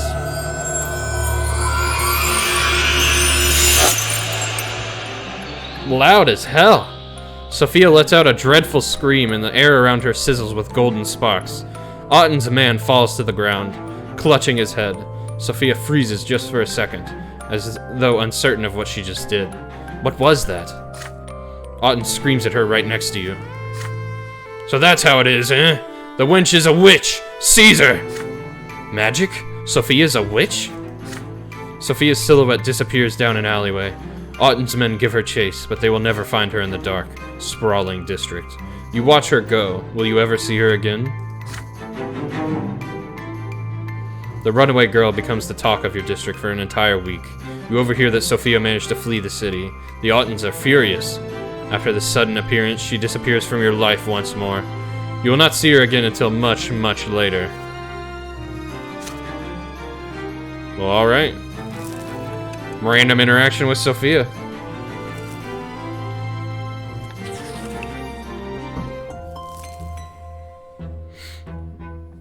You're about to turn 15, just one step away from adulthood. Mother is acting anxious at dinner today, barely touching her food. You exchange glances with Gloria. She carefully tells you that she wants to go to the tailor. Mother shudders and her hands clench into fists. No, don't you dare leave home today. I forbid it. That dirty heretic Fotis is preaching his lies under the silver tree today. Twins willing, I don't want you to hear any of that. You and Gloria glance at each other again. Fotis, he is a patriarch, the head of the clergy throughout the entire province. It is the first time you've ever heard Mother speak like that about a priest, especially such a high-ranking one. Once you leave the dinner table, Gloria comes to your room with a cunning expression on her face, like she's about to play a trick on someone. She has a plan. The two of you should sneak out of the house and go to the silver tree. You simply must hear that sermon for yourself. What's so bad about Patriarch Fotis? Why does Mother hate him so much? You two are grown-ups now. Surely you have the right to know. You agree with your sister. Together you sneak out from under your mother's watchful eye and hurry to the silver tree.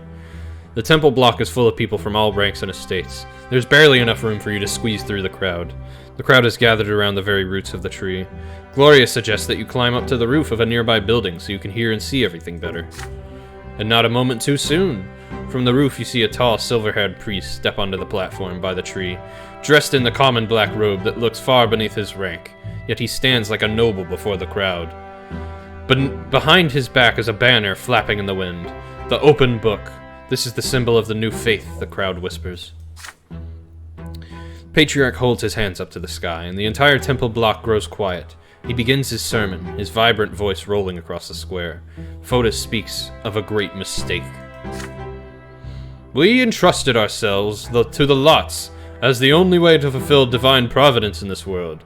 But for all these years, the will of the twins has been interpreted for us by a single man, Prophet Isatius.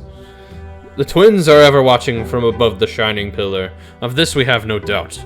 But how can we so blindly believe that we truly follow their will by following the lots? Have we not seen the 3 lots of Isatius fail again and again to answer the question of how we ought to live our lives? Have we not seen people change their lot in life again and again without being smitten by divine wrath? Every person born, whether human or Archnean, low-born or noble, must find their lot and their way to the gods on their own. From now on, we will seek the gods in the accounts of their own lives, and their own acts in this world, and in their own words as they echo within us. And as we heed the voice of the twins within, we will each find their path for us on our own. A crowd at the silver tree listens to the patriarch's speech in stunned silence. You glance at your sister. Her eyes glisten with tears as she hears Fotis' words. Then suddenly a hoarse cry rises from the crowd. If there are no lots, does that mean the nobles are gonna till the fields, and the commoners are gonna bear arms? The crowd begins to murmur. The patriarch raises an arm and inhales, ready to answer. An odd figure leaps from the crowd onto the platform, a dirty beggar dressed in rags. A knife flashes in his hand. The blade slices. Blood starts spurting from Fotis' throat. He slumps over and collapses. A dark brown puddle spreads across the platform where he had stood. Gloria clutches her mouth to suppress a shriek. Her mouth. Ugh. Of course, extremist views that are actually reasonable are unaccepted. A few moments of stunned silence, and then the screams begin. The people are frantic. The temple guards try to restore order in the crowd, but to no avail. An old woman dressed in an inquisitor's cassock tries in vain to apply pressure to the patriarch's wound. The nobles draw their swords. Dogs are barking. The crowd is pushing and shoving. Children are crying. The entire square by the tree is in chaos. From the roof, you see the moment when people start trampling each other, howling, praying, shouting. Gloria tugs on your sleeve. Time to go. You climb down from the roof and run. You run home without exchanging a word. Mother has been in her room all the while, so no one noticed your absence. Gloria locks herself in her room. You do not discuss the things you have just seen. They are too frightening. But your parents discuss every little detail of the blood-stained sermon over dinner. Welcome back, Frame. You get those oranges? This is unbelievable. A patriarch murdered in plain sight. The gendarmes, I guess, and the Archduke's guards have searched every corner of the slums, and the murderous beggar has disappeared without a trace. I can't even imagine a more gruesome crime. Photis had died a true death, never to return from the hereafter. But how? Why can't the patriarch be reborn? He's so close to the twins. Such is the way of the world, my children. Once you are granted great power by the twins' will, there's no hope for you to come back. Not even after the first of your deaths. Really? Huh. Emperors, their powerful vassals, heads of great Archean dynasties, patriarchs of the church, none of them are destined to be reborn. Oh, you got some oranges and some chicken of the sea, packages of sealed salmon. Okay, okay. Chicken of the sea isn't terrible. It's not my favorite. Photis is gone forever. I fear for his soul. It was lost in doubt. Will the twins accept him upon the peak of the pillar? We must pray for the patriarch, children. Let us hope he managed to return to the true old faith before the moment of his passing. Oh, that's for breakfast. Oh, okay. Alright. There's little hope for that. An order went down. Church went up. Okay. Tomorrow you turn 16. According to Imperial law... Wait a minute. I wanted to do this, but I don't have the ingenuity. I hope I get the ingenuity. Okay, tomorrow you turn 16. According to Imperial law, you'll be a full adult. Your time at Sir Tibor's school has ended. You've studied enough to apply for the Imperial College and learned the judge's trade there. You are to travel to Eterna tomorrow. Your friend Tomas will go there with you to try his luck in the Imperial capital. Father and mother prepare you for the long journey. Rice, 4 servings of salmon, and banana slices, all in a bowl for breakfast. All together? Like the rice and salmon go together, but I just eat the banana off on its own.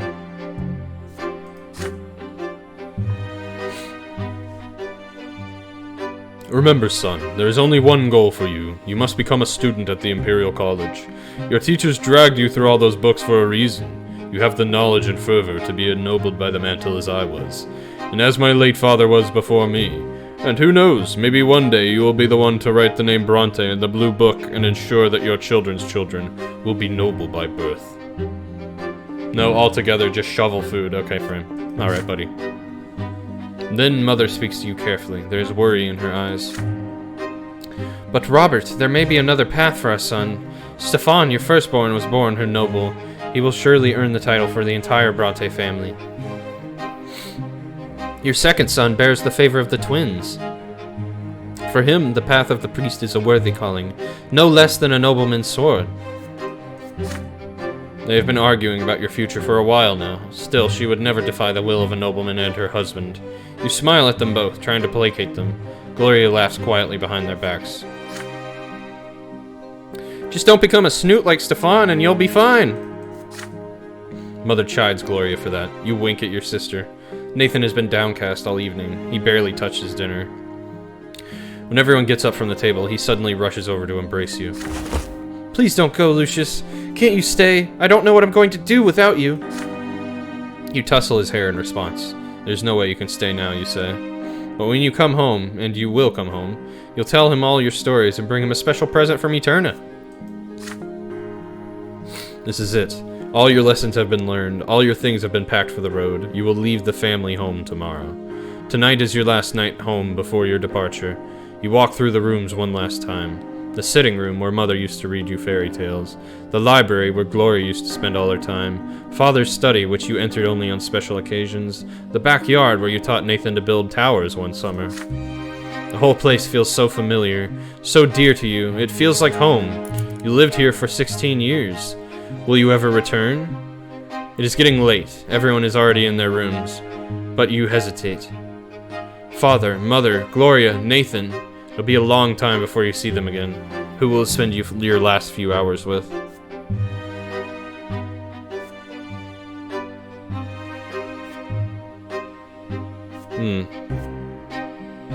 Oh man. Could have almost spent it with Gloria. I think I'll spend it with Mother.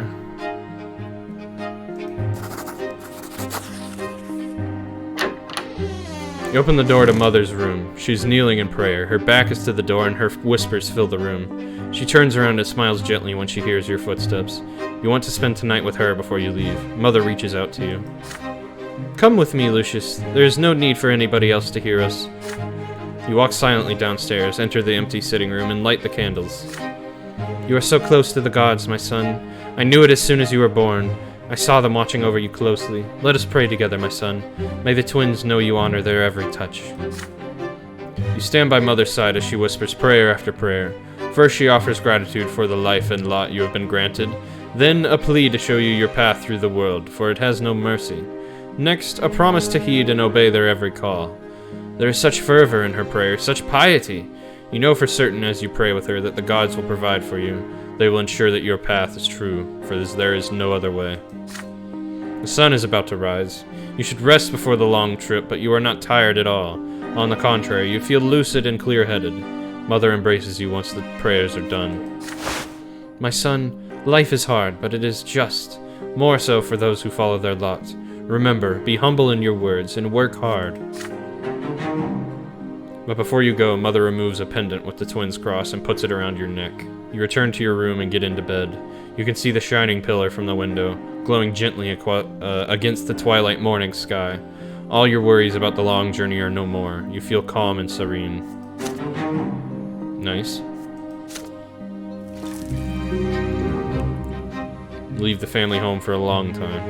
Nice. Alright, let's see how this goes. Last night was your final night at home. The carriage is now awaiting at the gate, ready to take you to the capital. The clip-clopping of the idle hooves against the cobblestones counts the seconds before your departure. You take one more look at your parents' house and recall your childhood spent there, in the nearby yards, at your school, and on the widening streets of Anazot. You clashed with the greater world around you and survived. You felt the tingle of emotion for the first time. You were taught by the school in the streets. You explored the city of your birth and remembered something of its past. And learned something of its past. You witnessed first-hand events that will be remembered by history for all time. All of this is yours now, forever. You saw death, lesser death, followed by rebirth, and the true death that takes and never gives back. You saw death laying in wait to strike the unaware, like a beast stalking its prey. Oh, see you later, Lucia. I appreciate the lurk and the raid. Good luck not dying. Thanks, I'll do my best. Okay. You saw Grandfather's angry grimace lit by the flickering fire of the lamp, the Archduke's cavalry trampling those who stood in their way, and your older brother's bloodied sword slicing through the air. Death has followed you from a very young age.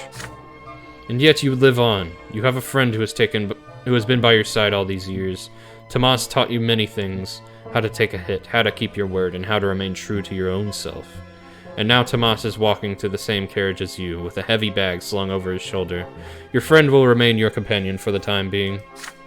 Ahead of you is a long trip toward capital and adulthood. For the first time, you will be away from your family and home. What awaits you in the future?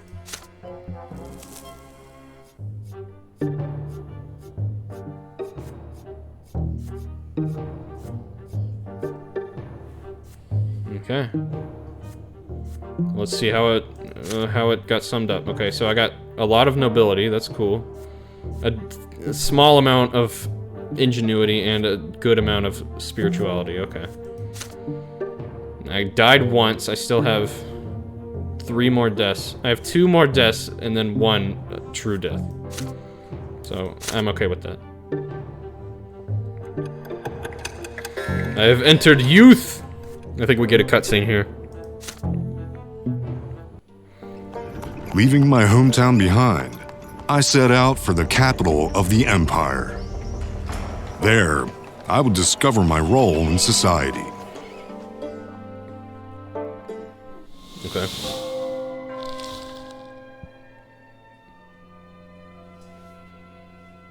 Youth.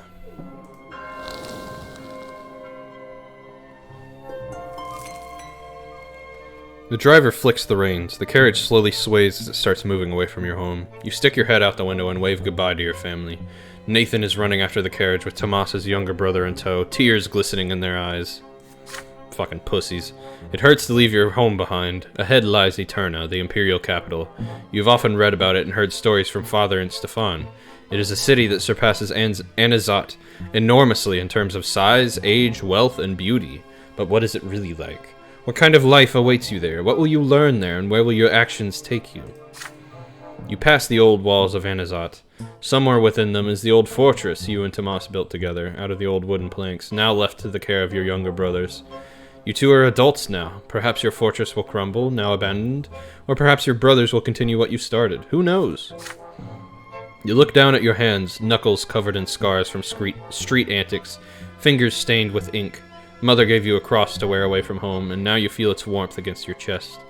Your family counts on you, even though they all wish a different future for you, but they are behind you now, in Anazat. From this point on, only you will decide which road you take. This is the journey you prepared for throughout your entire childhood. Ahead of you lie many years in the capital, years that will determine your fate and your place in society. Oh! New personal qualities. These are personal qualities in adulthood that you will use for the rest of your life. For most skill checks, you'll need a value between 10 and 16. Okay, so 12 is pretty fucking good. 17 and 19 are rare and exceptionally difficult choices. The maximum gives you a chance for one extraordinary deed. Okay. Okay, I got some manipulation, very little. Decent amount of theology.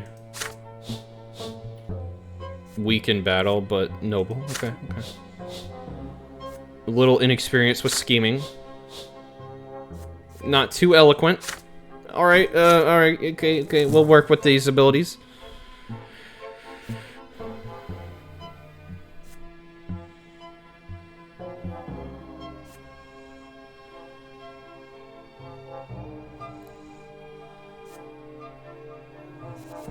You can have the true death here? Jesus.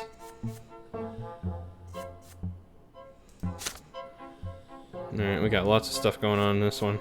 This seems like it'll be a long chapter. Alright, I hope I can improve these things.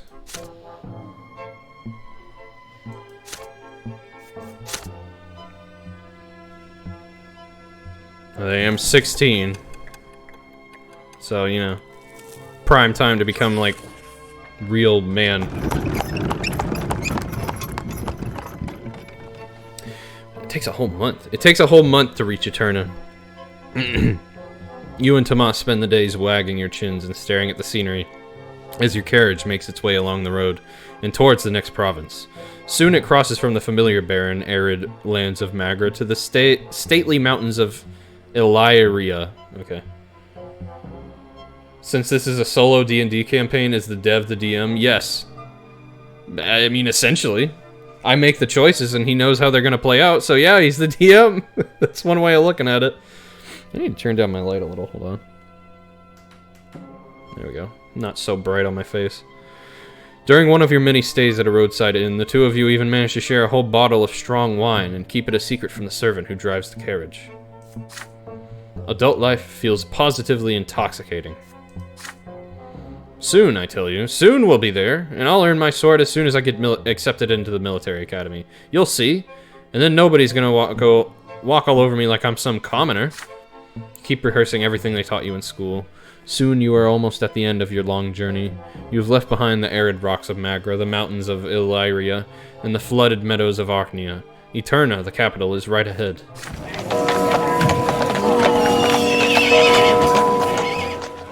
Situated at the junction between the Reglata and Talrina rivers, the city is vast. 3 majestic stone bridges keep its 3 shores connected. Smooth stone paves the main city streets. Gilded moldings decorate the buildings. Towering pillars reach high into the sky. Your carriage takes you past a spacious park with marble fountains and intricately trimmed bushes. On the streets, you see ornately decorated carriages bearing Archnean coats of arms and abundant merchants' tents filling the streets with beckoning cries and unusual sights. The spires of ancient temples dot the city skyline.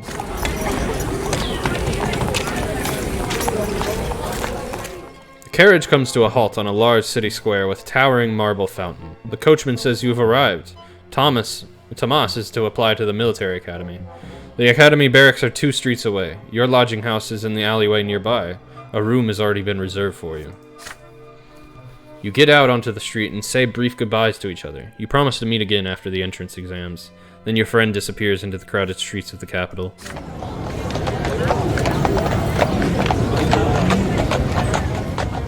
You are left to your own devices in this vast city. A group of nobles walk past. They are dressed in well-fitting clothing, decorated with gems and golden thread. You are not even noticed. Street urchins chase a dog down the alleyway. Soldiers of the Imperial Legion are marching to fifes and drums toward the barracks. Humble pilgrims are gathering to the great temple of the twins. There are the sounds of music and fountains, and the smells of baked bread and garbage drains. You quickly check in at the lodging house, then go back outside. The sun is setting. The streetlights come to life. Merry music fills the taverns. Couples and noble coaches with tinted windows fill the streets. Shadows and hushed voices and laughter fill the parks. You are all alone with this city, so vast and unfamiliar. You take a look around, determined to fill your first night in the capital with memories. You see young nobles gathered by the fountain, talking and making jokes excitedly. One of them keeps glancing at the clock tower. They are about your age, their clothes are hand-tailored, and 2 of them bear noble swords. They seem to be waiting for something. It might be a good idea to make their acquaintance. It would be most helpful to develop a familiarity with the influential nobles of the capital.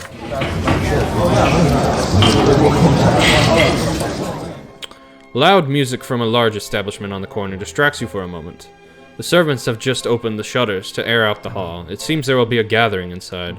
People from various estates greet each other as they take their seats. A servant by the door of the establishment hails you. Sir Gert Ockright will be making a speech about the rights of the common estate. If you wish to listen, you better get inside quickly.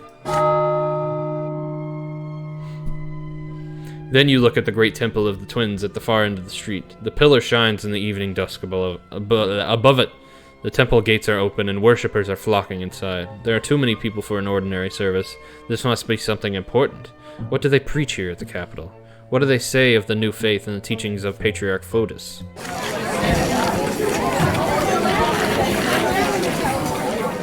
You snap out of your reverie when you hear loud laughter. A group of young men dressed in the colors of the Imperial College have made the acquaintance of several lovely girls. They are making their way down the road, united by merriment. One of the girls smiles at you. It is an invitation to join them. They turn the corner and walk away, but you can still hear their voices ringing and echoing through the street. A night of revelry and folly and jolly. Loud fun doesn't sound half bad. This is your first night in Eterna. No matter what you choose, you'll remember it for a long time to come. Oh wow. I can make any of these. Meet the young youths. Listen to the speech on the rights of commoners. Yeah, let's just fucking party, bro.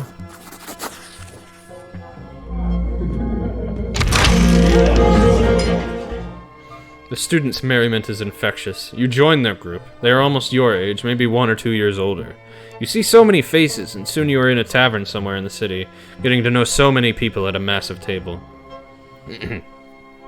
So many people, you do not even bother to remember their names now. And the wine, it flows like water.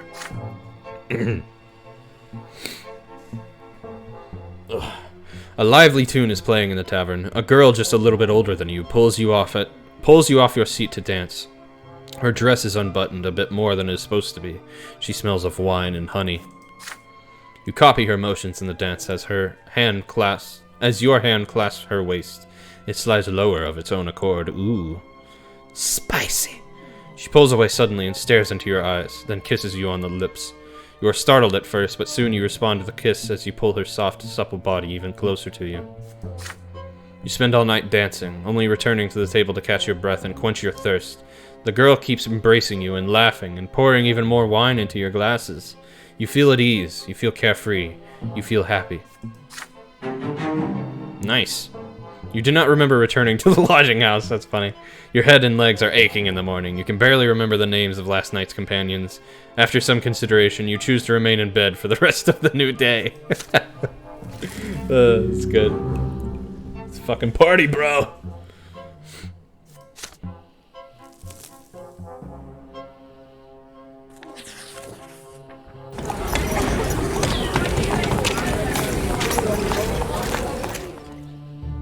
Hold on a second. I want to see my relations tab here.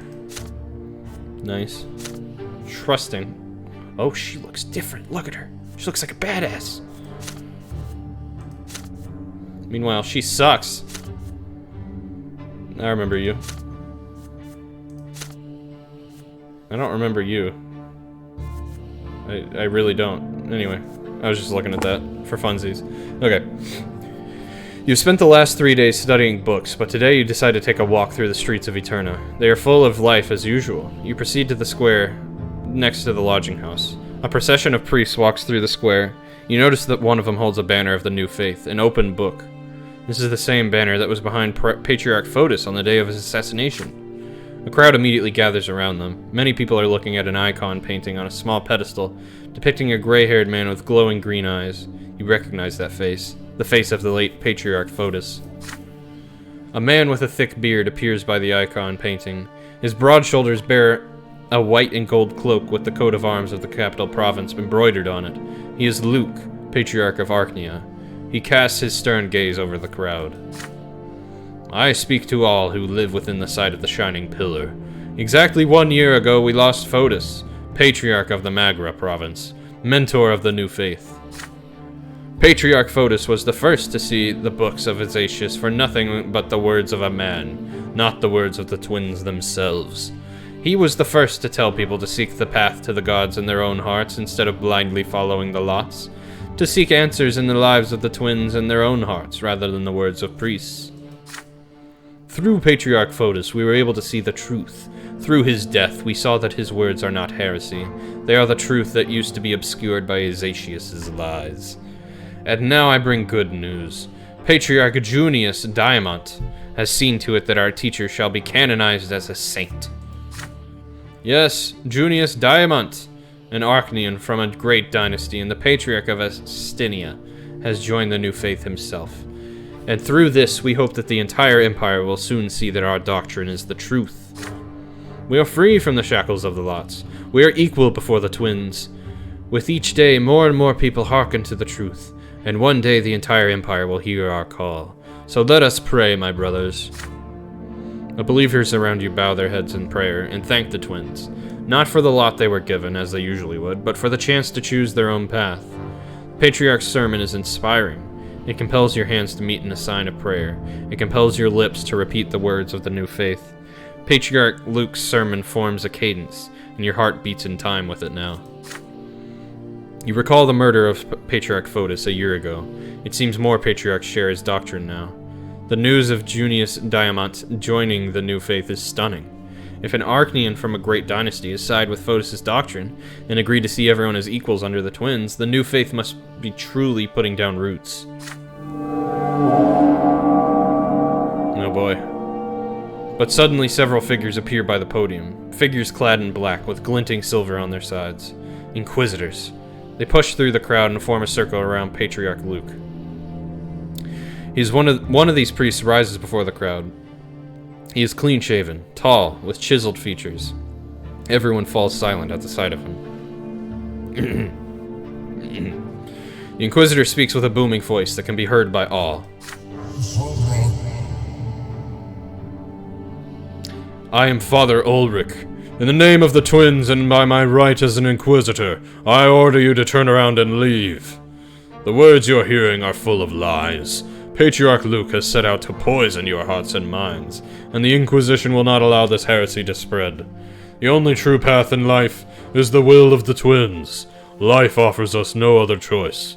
You are hereby ordered to disperse at once.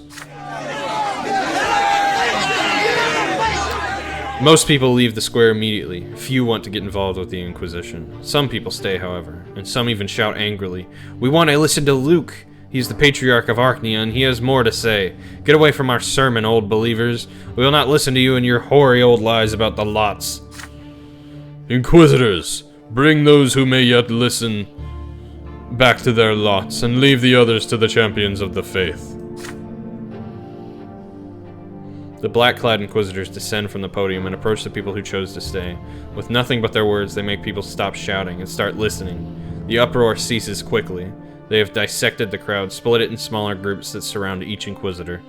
One of these inquisitors chooses to approach you. He's a humble-looking man of age with a rough haircut. He looks you straight in the eye as his lively, soulful voice forces you to listen to his words, despite yourself. My name is Father Jeremiah. I know your thoughts were stirred by the Patriarch's words. You're not sure whom to trust, but I teach at the seminary. I've been studying the teachings of the twins my entire life. You can trust me. I know you can hear what I have to say. I see their light in your eyes, the light of the true faith. Will you listen to my counsel, my son? You feel no malice in the words of Inquisitor Jeremiah, only hope. It is his lot to aid you, to guide you away from error, and to set you on the path of the true faith. He is a priest, so he should know the truth. Or perhaps the Inquisitor himself is in the wrong?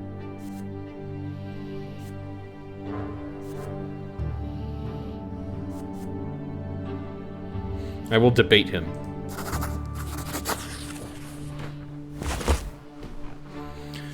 You start debating the Inquisitor, mustering all your knowledge and awareness of the new faith. The lots are an error introduced by Azatius. They are incorrect, obsolete, and contrary to the way of life of the modern empire. Please hear me out, my son. In these difficult times, people of your estate are the ones most tormented by doubt. Your lot is suffering, but not all of you are ready to suffer. Some turn to guile and cunning to avoid it, and they end up in eternity's embrace at the foot of the pillar. Please understand, your lot requires humility. Suffering is inevitable, and so is doubt. Each of them may tamper your soul, yet each may also destroy it. But know this, if you have doubts, you are always welcome at the temple. No priest will turn you away in a moment of weakness. This is why we exist, to fortify faith in the hearts of all people, to bring the words of the twins to those who have gone astray. Know this, the Inquisition does not imprison everyone suspect of heresy. We exist to protect souls, to guide, to save them. We pursue dangerous doctrines and seek to rescue every soul we meet. Arrest or execution is our last resort, reserved only for sinners beyond redemption. You can see that I am merely speaking to you right now. I have not resorted to force, nor am I giving you any orders. Do not resist this, but rather consider the following. Did the Patriarch speak the truth? You answer that Luke's sermon was far more convincing than Father Jeremiah's words. Everyone blindly heeds the writings of Azatius, who is but one man who decided he had the right to define the lives of generations to come. But people have the right to free will, you say. They have the right to choose their destiny and bear the burden of their choice. Father Jeremiah sighs in response. It saddens me to see that you have been led astray so easily. Yet you are young. You should seek to learn the truth on your own. If you truly believe you can interpret the will of the gods, perhaps you should become a priest yourself. If you come to the divine seminary and prove you deserve the lot of the clergy, you will be accepted. I teach there, and I am always happy to see students of considerable talent, even if they have been led astray. But for now, you should leave this place. You will learn nothing by facing the champions of faith. With this, Father Jeremiah leaves you and proceeds further. You leave the square freely, your dignity preserved. The remaining people in the square continue arguing with other inquisitors. Armed champions of faith stand nearby, but they do not intervene. Luke and his retinue can no longer be seen. Oh cool, eloquence went up. You walk back to the lodging house, mulling over Father Jeremiah's words about the seminary. Your father sent you to earn a noble title. Your family sent you to earn a noble title. But you have the opportunity to become a priest of the old faith or the new. If you see your destiny in service to the gods, no one has the right to stand in your way.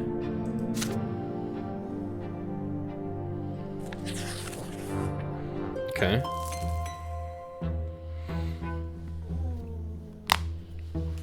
Patriarch Luke's sermons have converted many commoners and nobles of the mantle to the new faith. There are now several temples in Eterna that follow the new canons with Luke's blessing. This has led to no small amount of anger among the followers of the old faith. Two mighty bishops of the church lead the new faith. One of them is Luke, the Patriarch of Archnia himself, spiritual mentor of the capital province. He preaches all across Archnia, his every sermon adding to the new faith's flock. Hold on a second.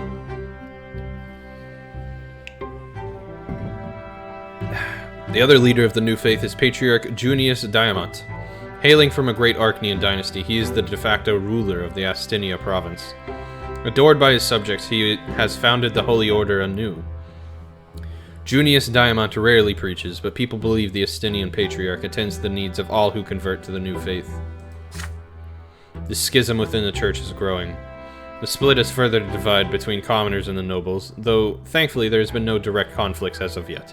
But it has become clear that there is no way to stop the steady advance of the new faith. Born from the death of Patriarch Fotis, it grows stronger by the day. Okay.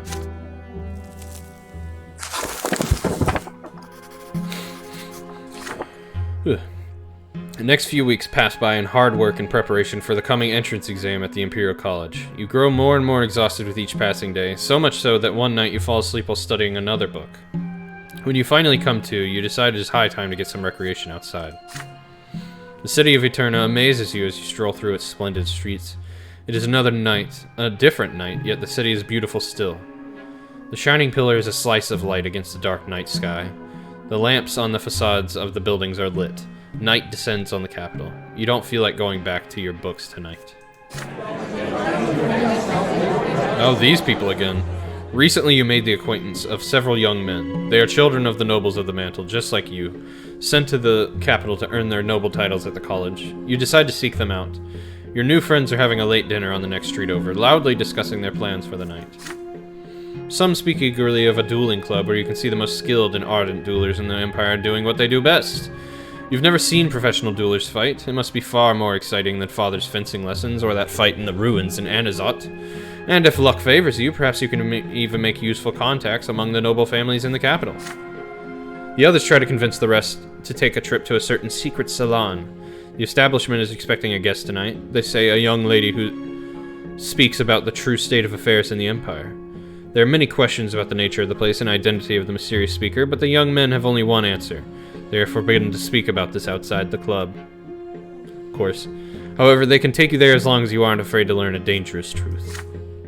There are others still drinking their fill of wine rather than eating. Fencing, they say. Speeches. Nonsense.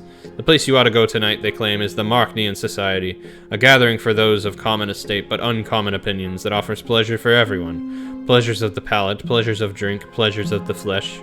Is this not heresy and a crime? Perhaps. And yet some of your newfound friends are eager to go there. In the end, your group splits in three to spend the night as they see fit. What will it be? A contest featuring the best fencers in Eterna? An establishment both mysterious and dangerous? Or an encounter with people who defy their lot with audacity? You weigh your options. I'm kind of digging the secret salon. Yeah.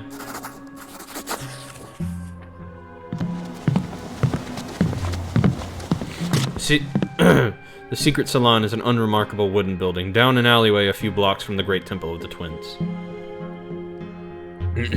Sorry, throat. Okay.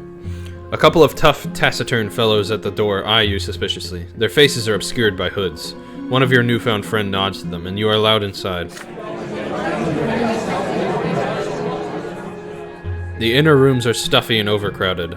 All the partitions have been removed to make room for more people. There's a raised platform next to one of the walls, perhaps a stage. There are benches all around. They are occupied by people of common estate, most of them modestly dressed. They are artisans, tinkers, street vendors, students, yet you see that some of them are wealthy and impeccably dressed. A mop-headed young man dressed like a low-ranking clerk appears on the stage. He claps to attract the public's attention. When the house goes quiet, he reads a series of pamphlets condemning the supreme authorities of the Empire and their obsolete rule. Excuse me. A group of young men appear on the stage next, their faces covered in blue paint. They perform a derisive play entitled A Day in the Life of the Tempest.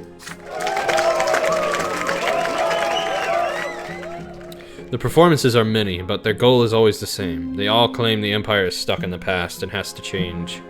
Then finally, after another voice of accusation, a young girl appears on the stage, and the crowd immediately grows silent. This is her, the mysterious guest they were talking about. You look at her from the crowd. You see short black hair, a slender figure, and those familiar shining eyes. Oh shit, it's Sophia. Brothers and sisters, you all came to this place because deep in your hearts you know. It's Sophia, the girl who used to live next door. She's grown so much since you last seen her, but what is she doing here? But before Sophia even finishes her first sentence, a short man in a shabby jacket jumps up onto the stage. He flashes a badge and screams at the crowd, "Nobody move! You're all under arrest as accomplices to an insurrection against the Empire." Jesus. Imperial gendarmes barge into the house. Swords and crossbows glint in the dim light. First there is confusion, then panic. Screams of fear and outrage fill the hall. Sophia is already gone. You can barely hear the cries demanding that you stay where you are. People start pushing against the gendarmes. Gendarmes? I don't know. Against the doors, against the windows. The din is deafening. Only one thought remains in your mind. You have to run. Run away as fast as you can. You push your way to the furthest window in the hall. A hand grabs you by the sleeve of your jacket. You pry it off without looking and keep pushing forward. The expensive jacket starts to tear at the shoulder. The window frame breaks and falls outside. You drop down after it. Shards of glass bite into your hands, but you barely feel the pain. You'll have time to feel it later, but now you need to run. You run and dodge and weave through the alleyways before finally heading for the lodging house. Your heart is racing. Your hands are shaking. Blood is dripping from the cuts on your arms. You have no idea what happened to the people who were arrested. Interesting. Finally, you reach your room and collapse onto the bed. You are safe from pursuit, but not from anxiety. What was Sophia going to say? How did she end up here in the capital after she escaped? Was she arrested too? There are too many questions, but you have no way to answer them. Eventually, you drift off into restless sleep.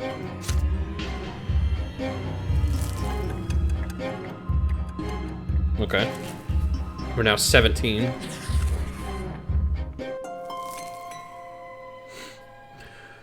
You're on your way to the largest library in Eterna to study for your entry exams. It is right next to the college. The streets are full of people. Everybody is excited. You hesitate for a few seconds, and then let your curiosity get the better of you and head towards the place where you will soon study.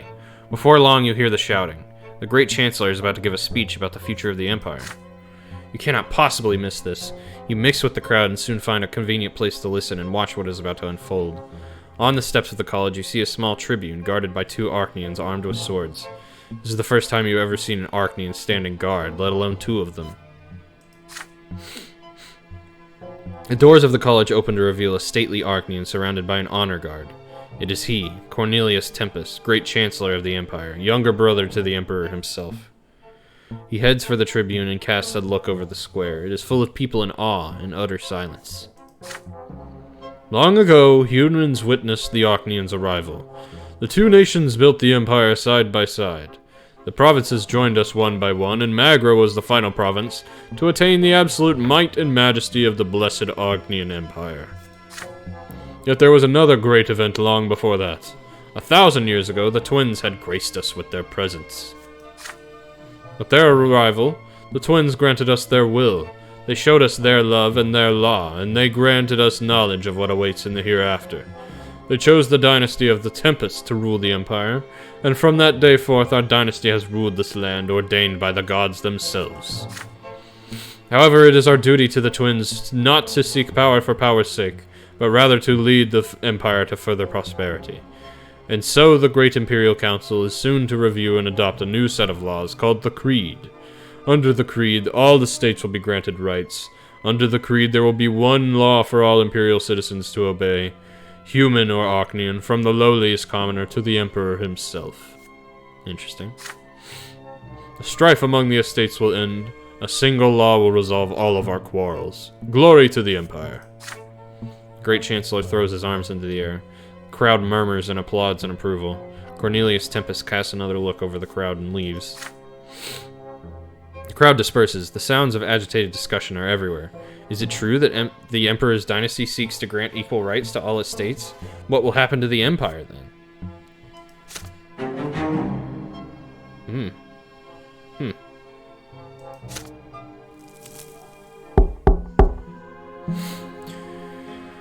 It is early morning. You've been awake since sunrise, studying. There's a knock at the door. Is it a letter from home, or a hotel servant? You open the door and freeze, stunned. Hello, Brante. Oh shit, didn't expect her. Before you stands Sophia, the girl who used to live next door. She's all grown up now. She looks so different. but you would always recognize those blue eyes, no matter what. You gesture for her to come in. Sophia enters the room, glances around, and sits in an armchair. You eye the girl you used to know as you sit across from her. But the young woman you see now has little in common with the girl you used to know. There's cold steel in the way she looks at things. Her hair is cut short. But what is she doing here? I can explain. I've been living in Eterna for a long time now, ever since I ran from Anazat. I heard the other day that you'd left for the capital to get into the college, so I found you, and here I am. You ask how Sophia learned about your arrival and where you are staying, but she answers your questions with an enigmatic smile. We'll get to that later. Right now, I want to see how much you've changed since we last saw each other. As for me, I've changed a lot. I'm a whole different person now. You look away as you recall your previous encounter, back when Sophia ran away from her Archnean master. Sophia chuckles as she continues.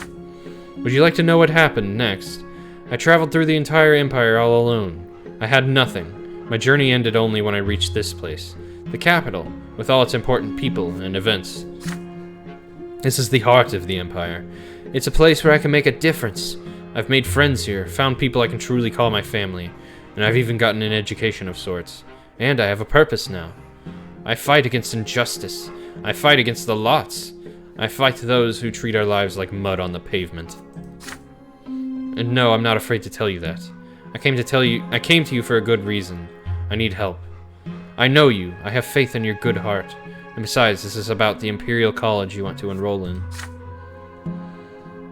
There is a scholar there by the name of Bartholomew Dextra. He teaches natural sciences at the college. Dextra is an old man, but he's quite progressive. He'll stop at nothing to advance science and acquire new knowledge. As you know, only second-generation nobles or above are allowed to teach at the college, but Dextra, he is a commoner. He forged his patent of nobility to get a position at the college. But the secret chancellery recently learned of this. Dexter is about to face true death for this forgery. But how is that justice? A man wants to teach people, and for this they're going to take all of his lives? They're going to punish him for the crime of being born in the wrong estate? It's evil and obscene, and I will not stand for it. Dextra deserves to be rescued. But I don't want to put anyone in danger, so I need your help. You're from a rich family. You're almost a noble. If you help me get Dexter out of the city, nobody will suspect anything. No one will know, and the scholar will live on to continue his research elsewhere, far away from the secret chancellery. Will you help me?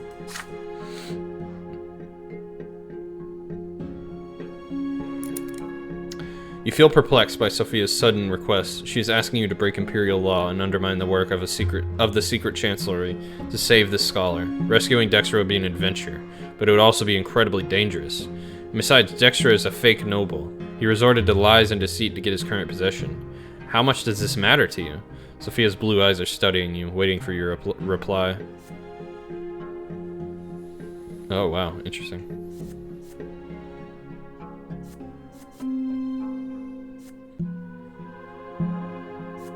Yeah, I'm gonna help.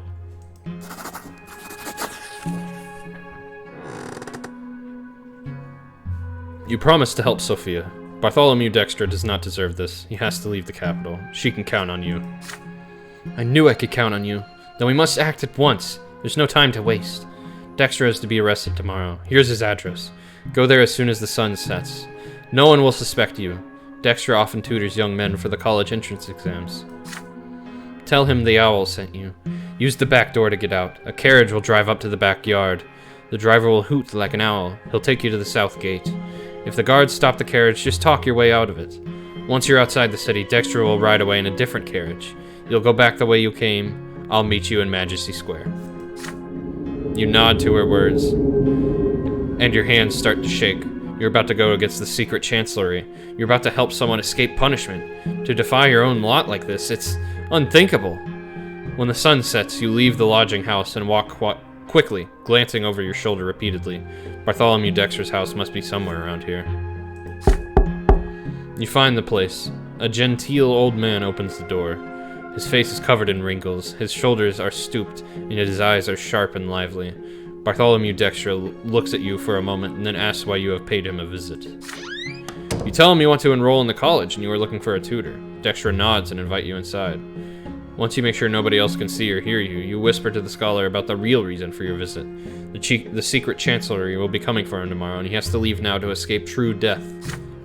Dexter freezes and then turns to you. How do you know about him and the secret chancellery? You tell him that the owl sent you and has provided for his escape. As a secret chancellery, they want him for forging a patent of nobility. The moment you utter Sophia's name, the lecturer calms down and starts packing for the journey. You watch him distractedly and notice that he lives in a rather austere fashion. It does not take him long to pack.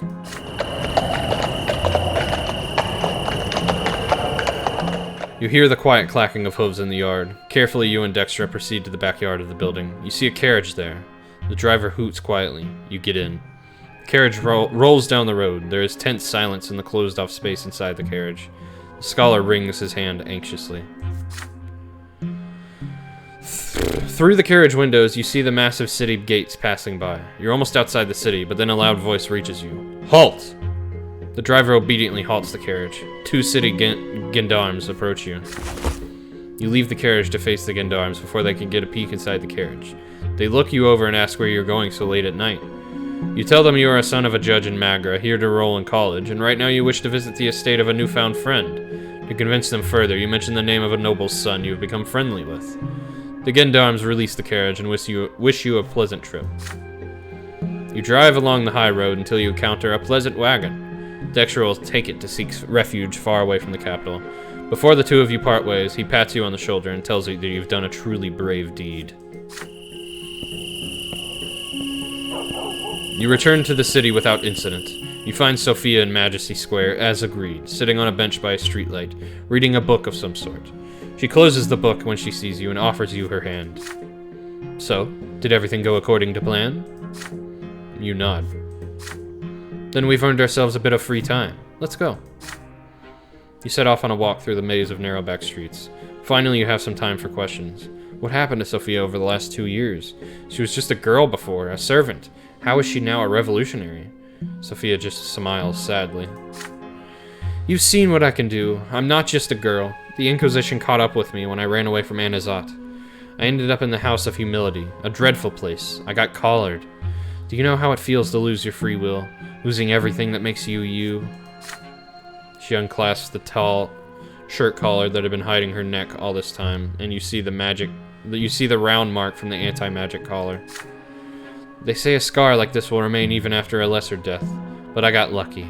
Patriarch Junius Diamant saved me. Diamant took me and the other mages from the House of Humility and removed our collars. He made me one of his attendants. He taught me that there are no lots. He told me that I'm like this because I'm not a freak. Not because I'm a freak, but because it's my nature. He told me that I can find a path to the twins like anyone else in the world. And then I was taken. I got out on my own. I found my own lot, to protect the common people from the noble yoke, to help others who are as unlucky as I am, to fight for a different world, a world where everybody has equal rights, a world where mages don't get robbed of their will just because of one aspect of their birth, a world where the nobles no longer tread upon the commoners. Yes, this is our dream, but we are still so far away from it, but I will keep moving towards it, and I will stop at nothing. A strange, distorted expression appears on Sophia's face, but she quickly returns to normal. You keep walking until you're at your lodging house again. For a moment, you just stand there looking at each other. Then suddenly, Sophia embraces you. For a moment, she remains still in your arms and whispers, "You should join my cause. If we work together, one day we'll have a force to be reckoned with. I know you came here to find your way, but I'll never believe you really want to bind yourself to other people's laws and desires for the rest of your life. The path I walk is dangerous. It's almost hopeless, but it's worth living for. Think about it. Goodbye." Then she withdraws just as quickly and disappears into the dark streets of Eterna. You make your way back to your room, exhausted by the events of the day. Was this really just a single day in your life? My valor went up. That's nice. I guess because I did something brave. I will never forget that day. For it was then that I chose the path I would walk for the rest of my life. Oh boy, here we go.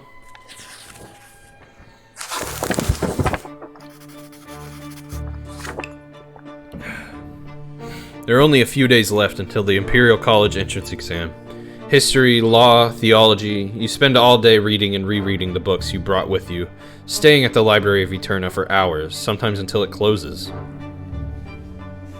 As the day of the exam approaches, your hands start shaking more and more, and finally, the day comes. A clear sky hangs over Eterna today. The breeze is warm. You dress in your best outfit, a gray jacket and velvet culotte trousers. You comb your hair carefully and polish your boots until they shine. You leave the lodging house and head for the Imperial College. Your legs grow heavier with each step. Your anxiety at the fact that your fate will be decided today is virtually tearing you apart.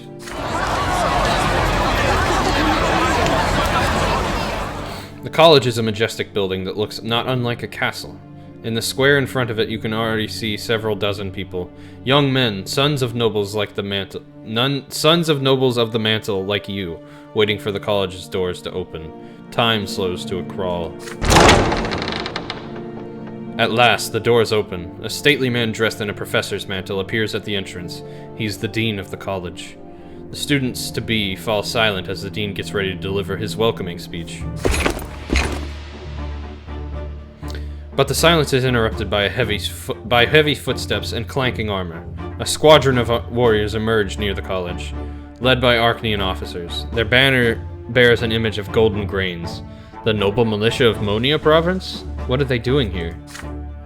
The nobles of Monia form a circle around the college, each warrior moving quietly and precisely until a chain is formed. One of the Archneans is clad in an old-fashioned suit of armor. He's the leader of the militia. He locks the bar on the massive doors of the college into place, then proceeds to the stairs to address the crowd loudly. Wow, that name, Aegirius Monrogue. Okay. Commoners! Before you stands Aegirius of the Monrogue dynasty, Archduke of Monia. By my will, the college is hereby closed, and today's entrance exam is cancelled. Your lowly origins make you unfit for the great honor of rendering service to the Empire, a right that ought to be available only to the hereditary nobles of the sword. The college's reputation has been tarnished. It breeds mock nobles who bear not a trace of noble blood. You belong in the lowly estate, but have forgotten your place. Cornelius Tempest and other traitors to the Empire are indulging you, and defacing the institution of the nobility for their lowly interests. A noble lot for those of lowly birth? How can this be? I will not stand for this disintegration of the Imperial Order. Now turn away from this college this instant, and return to the humble trades of your ancestors. Plow your fields, mend your boots, and work and suffer by your lot. If any of you dares to set foot upon these stairs, you will be killed at once. The students-to-be meet the speech with a stunned silence. The crowd in the square is growing, however. The news of the Monian noble militia and the college's closing spreads through the streets like wildfire. More humans join the crowd. College students, commoners, officials who worked hard to be ennobled. Unrest grows around you. You hear people calling to rush Archduke Monrogue's forces to take control of the college and defend your right to become noble. The Emperor himself gave us this right. We have to fight for it. This is a decisive moment for all of you. The old gentry has challenged you. Will you accept this challenge? In the face of this shameful illegal act by the Archduke's forces, you may prove that all of you deserve the noble lot. You will need to break through the cordon, get inside the college, and take control of it. The nobles will never dare hurt you if your presence is strong enough. If you're ready to risk it all and fight for your right to the nobility, you will have to lead the charge. Why me? People keep coming to the square in the meantime, including teachers and students from the Divine Seminary. The lot of the clergy is to guide others to the right path. When the estates clash, the priests are bound to intervene. The seminary teachers instruct their students to form a line between the noble militia and the outraged crowd. The priests begin telling the warrior nobles and the riotous commoners to return to the preordained divine order, lest they provoke the wrath of the gods. The wrath of the gods, as the priest utters these words, the crowd around you disappears. A vision appears before your eyes. What the hell? The Empire is ablaze. You see burning lands seeped with pain and despair everywhere. You look, rivers overflowing to extinguish the burning world. You can tell that soil scorched by such fire will never bear fruit again. The gods' given vision demands to be heard, demands to be prophesied to the world. But only a priest may speak to the twins, and for the twins. Will you keep it inside, or will you step into the path the twins have revealed to you? Somebody shoves you in the back, and you snap out of the vision. You turn around to see a small but decisive troop of commoners moving quickly through the crowd. They are led by Sophia. As soon as she sees you, she signals to them to stop. So you're here too? Going to rush the college, are you? Can't you see it already? The laws can't be trusted. They gave you the right to study here just to throw you a bone. When the going gets tough, your masters will take it all away. It's time for you to decide. We are the Lotless, and we are not putting up with this system any longer. We will fight for a new world. Are you coming with us, or are you going to submit to them? There are students and professors locked inside the college. Who knows how long Monroe will maintain this siege? And what if they start slaughtering people? Neither group of nobles will care what happens to them. We're going to go inside and pull them out. Come with us if you're ready to take control of your own destiny. The tension in the square is palpable, and the situation is about to implode. Students, commoners, nobles of the mantle, followers of the new faith, all of them are gathering their forces to move on the wall of soldiers. They expect the nobles to let them through en masse. Surely they won't start a massacre. The Lotless, led by Sophia, prepare to break through the siege to rescue the people in the college.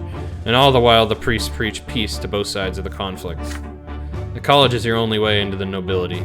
Only you can fight for your new lot and fulfill your duty to your family. You could organize an offensive strong enough to get into the college and thus seize your lawful right like a true nobleman. Yet the revelation about the wrath of the gods still pulses in your mind.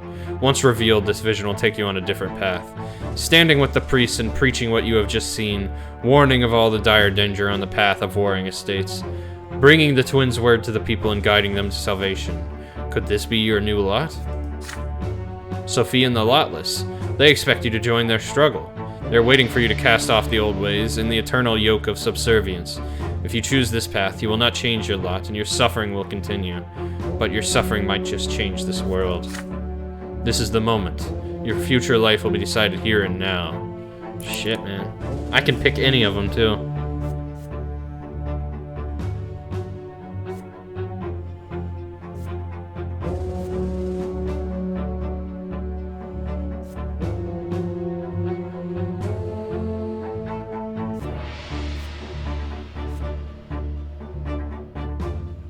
Okay, if I break into the college, what happens? Like a true noble, right?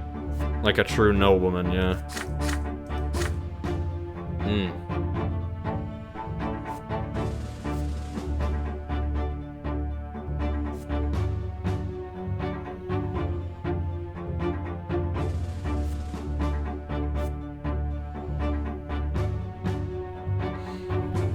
Ah, man, it's a tough decision.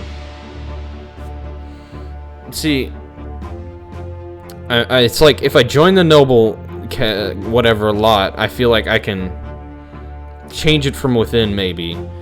But if I become a priest, I can find out the truth and maybe tell them what the lot system really should be. Or I could just overthrow the whole thing violently.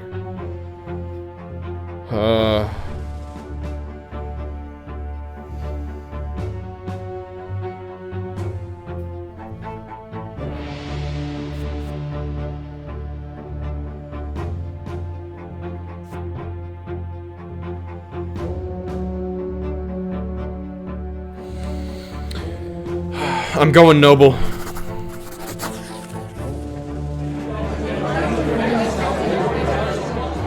You get to work.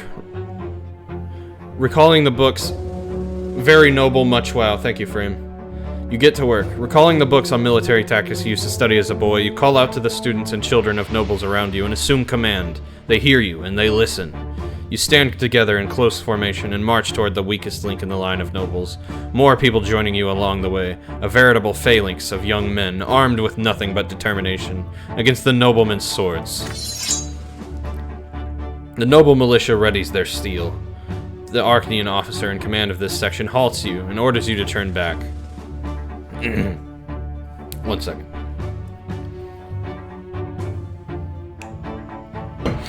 You step forward and give him your reply. These people are here to study at the college as the Emperor himself has decreed. You have every right to fulfill the Imperial law, and any nobles who dare to intervene will be defying Uther Tempest II himself.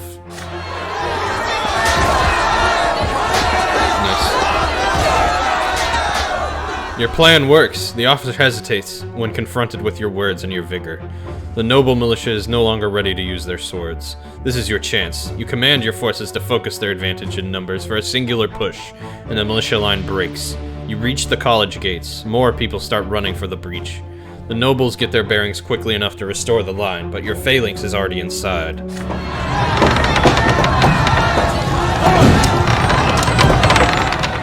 You waste no time and begin barricading the gate. The students who are stuck inside the college run towards you. You quickly tell them your plan. Block all the doors and windows with whatever comes to hand before Monrogue's forces can get in. If they do get in, only the twins know what they will do. One by one, all the entrances are swiftly barricaded. The riot outside the college has calmed for a moment, it seems. Through an open window, you hear Monrogue giving orders to his militia.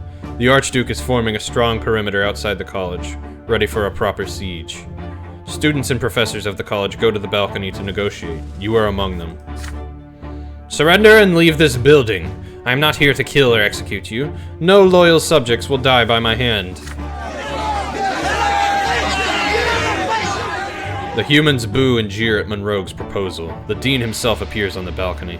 The imperial family established the college, he claims, and he cannot defy orders given by the great Arkney and Tempest dynasty. And so the college remains besieged. The noble militia stands in a circle around the building, but there are no preparations for an assault. The outrage in the square continues. You remain in control of the college for the entire day and the following night, but at sunrise the Emperor's herald arrives in the square. He brings news. The Emperor is delighted to see Archduke Monrogue in the capital, yet he demands that the noble militia of Monia vacate the square and allow classes to begin at the college. Damn, Activision Blizzard is fucked? How so? How so now? What'd they do?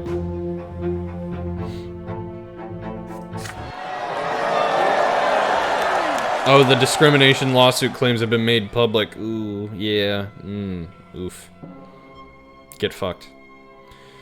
The besieged college celebrates the news. This is the work of Cornelius Tempest, Great Chancellor, the Emperor's brother. He managed to convince the Emperor to order Monrogue to withdraw. Even the Archduke of Monia, the most powerful noble lord in all of the Empire, cannot disobey a direct order from the Emperor. Still, the college would have never held out for an entire day without your phalanx's determination and your daring plan. Let me see what you said. Do I want a link in Cord? Yeah, you can post a link in Gaming Nerds for everyone to discuss. You, the people of the Common Estate, have secured your right to study and earn the noble lot. The college is open again, and the entrance exams will take place in a few days. You aren't nervous at all this time. All the lessons at home, the books, the schooling, your own noble actions, all that work and effort has finally reached its culmination.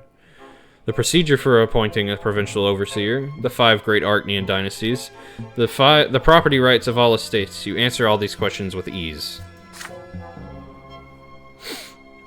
Hours pass, and the dean of the college reads the names of the new students the young men gathered at the college steps. Your name is among the first. He praises what you did in defense of the college. People like you are the Empire's future, Sir Brante, he says. Sunlight fills the college square. It feels so soft and soothing here in Eterna, not as harsh as it gets in Anazot. You watch the pillars shine in the sky as you watch down... As you walk down the steps of the college. You are a Brante, the 3rd judge in the family, the man who will soon join the family's noble blood tide. You have seized your right to achieve the nobleman's lot. You should write to your father now. He will be so proud of you.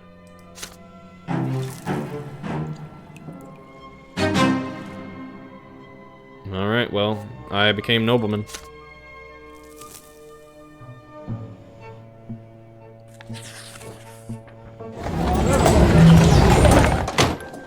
Hold on a sec.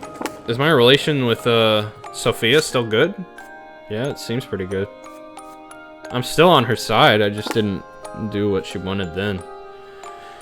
You return to the lodging house one last time to gather your belongings for the move to your new home. A young man dressed in the uniform of the military academy greets you by the door. It takes you a moment to recognize Tomas.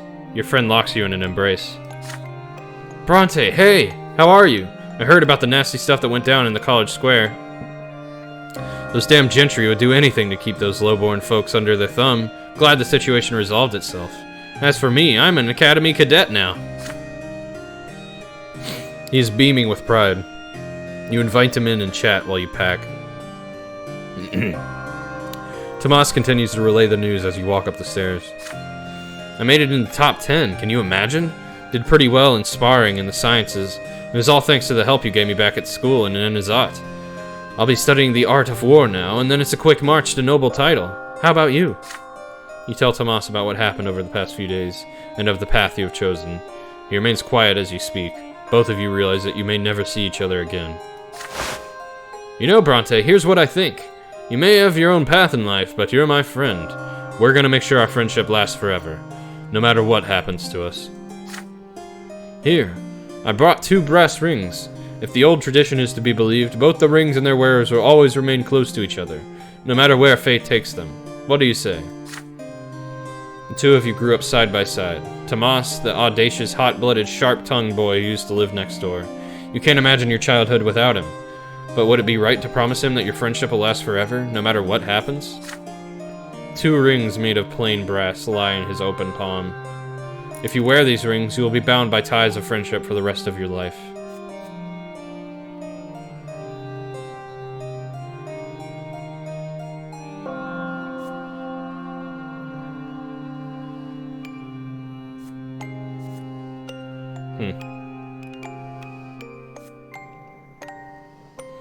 Yeah, let's do it. Sure.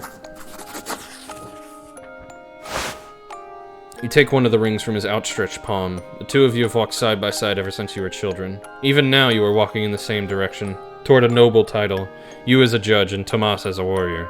Nothing will ever tarnish your bond. You swear an oath of eternal friendship to Tomas. Tomas solemnly swears the same. You put the brass ring on your pinky. A perfect fit. Tomas follows suit. He starts beaming again. Now we're friends forever, for all eternity. We gotta celebrate this.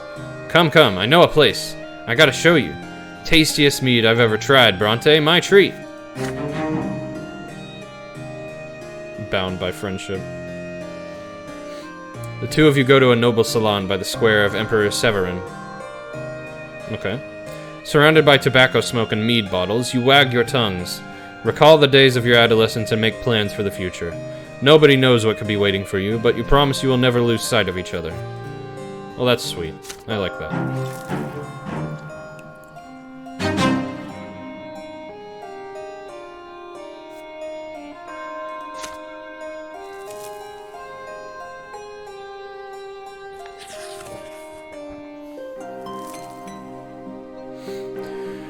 Okay, as soon as you are accepted in the Imperial College, you send a letter back home. The family replies quickly. Their letter arrives in under a week. Most of it is covered in your father's handwriting.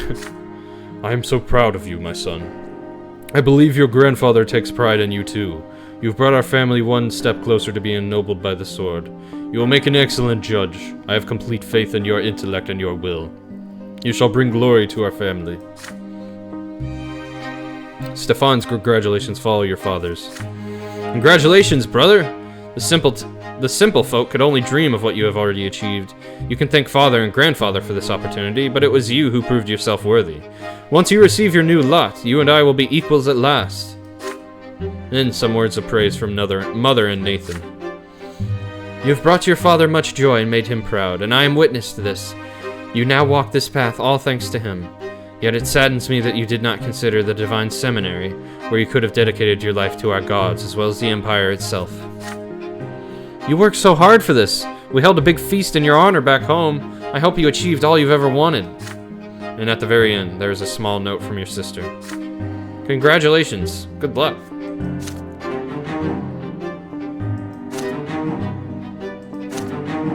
Ah, she didn't like that.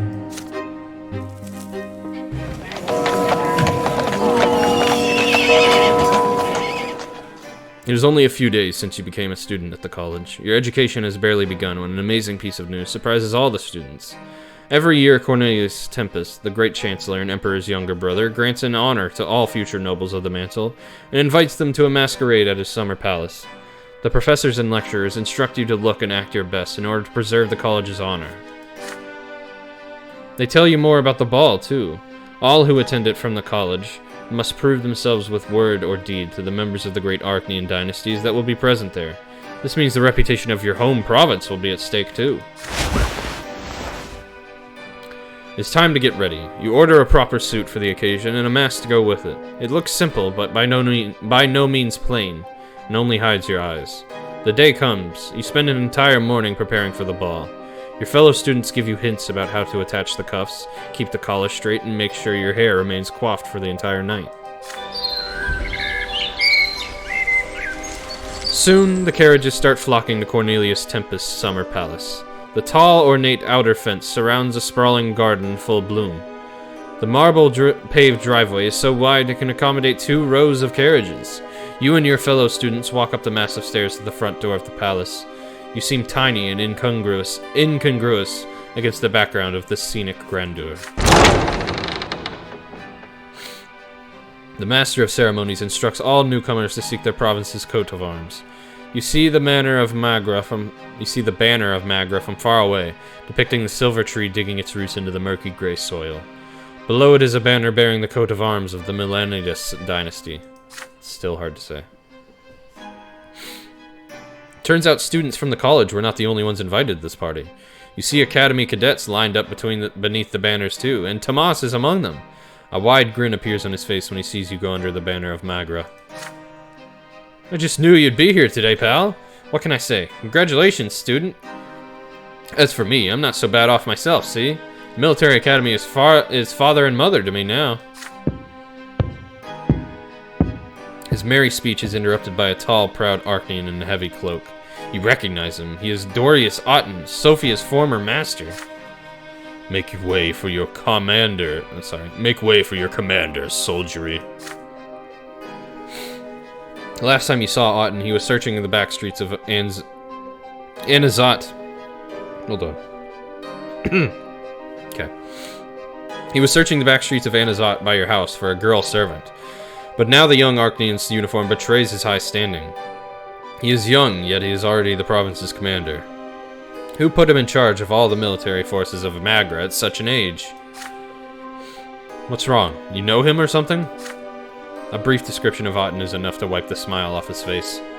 You see no other high-ranked officials bearing the colors of Magra at this party. It seems Dorius Otten will be the main representative of your province tonight. You watch as the other college students and academy cadets line up under the provincial banners. The blue and silver banner of Archnia, the Emperor's own province, is in the very center of the hall. Judging by the hilts jutting out from beneath their belts, many of those who surround that banner are nobles of the sword. Tomas is clearly jealous. The group from Archnia stands proudly, ennobled by its iconic and dignified history. The Archnean race and the Empire originated in their very lands. A sizable group of students stand under the banner of Monia, a wealthy agricultural province signified by yellow grains on a field of ore. Okay.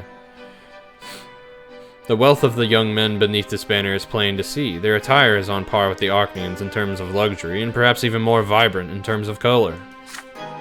Most numerous group at the party stands under the banner of Illyria, a yellow griffin against a field of azure. All the Illyrians are clothed in well-tailored suits with a minimum of decoration.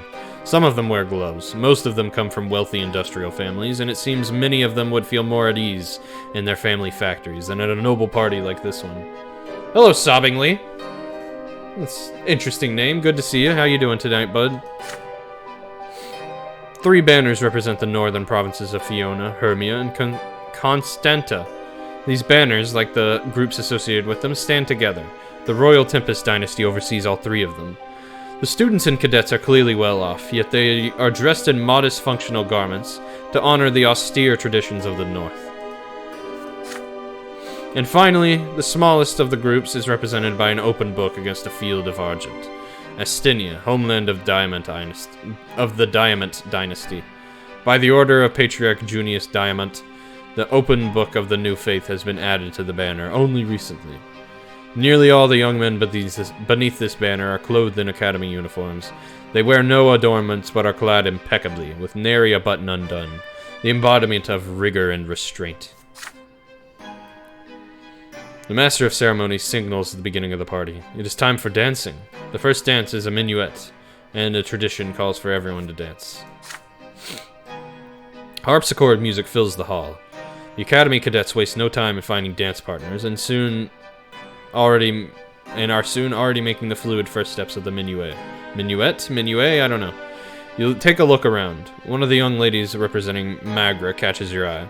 She's slender, like all Arknians, and clothed in a yellow dress embroidered with emerald green, her face hidden behind a full mask decorated with bright green feathers. What happens next seems unbelievable. The enigmatic lady walks towards you. The way she looks at you, the way she walks, the black eyes from beneath the mask watch you closely. She tilts her head. There are no words, but you feel there is a question. Oh god. Everyone in the hall is startled by a sudden noise. You look behind you and see Tomas getting up off the floor, his face a grimace of rage. Dorius Otten stands before him, eyeing him with disgust. His arm rests on the hilt of his sword. Who allowed this clumsy commoner inside the Great Chancellor's palace? Its noble masters are trying to dance, and it's getting underfoot. Tomas looks like he's about to explode in Otten's face, but the smug Arknian's sword is a clear threat.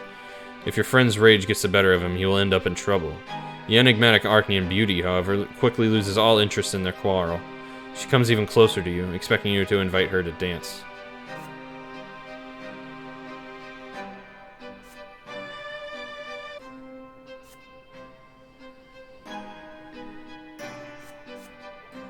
This sounds fun. Let's do this. You stand between Tomas and Otten before they can clash. The Arknian eyes you with scorn. You help your friend to his feet, then stand against Otten and look him straight in the eye. A mere moment later, you follow your stare with a mocking question. Is something amiss? Is the Arknian master so unsure of his nobility that he must assert it before every commoner he sees? Or perhaps he considers such to be his lot? The dance is interrupted. There are ladies' whispers in the halls, and eyes watching you. Some judge you, while others grin at the Arknian. What will the High Commander do now? Slowly, Otten looks around, confused for a moment. Then he gets a hold of himself, and flashes you a grisly grin. No, human. I will not grace you with the suffering that is your due. You did well to invoke the lots. Now consider your own. Remember this day, the day when Sir Dorius Otten showed you mercy. Having said this, the Arknian walks away to the banner of Magra. Tomas wastes no time dragging you to the opposite end of the hall. By the twins, he looked savage. Seems your words hit home. That Arknian pig couldn't even think of a proper rejoinder. You're a real friend. Thanks. You smile at his praise, and then gladly and firmly shake your friend's hand. Out of the corner of your eye, you catch the mysterious masked Arknian lady, all beauty and grace, dancing with Otten. You could have been in his place had you so chosen. I don't regret it.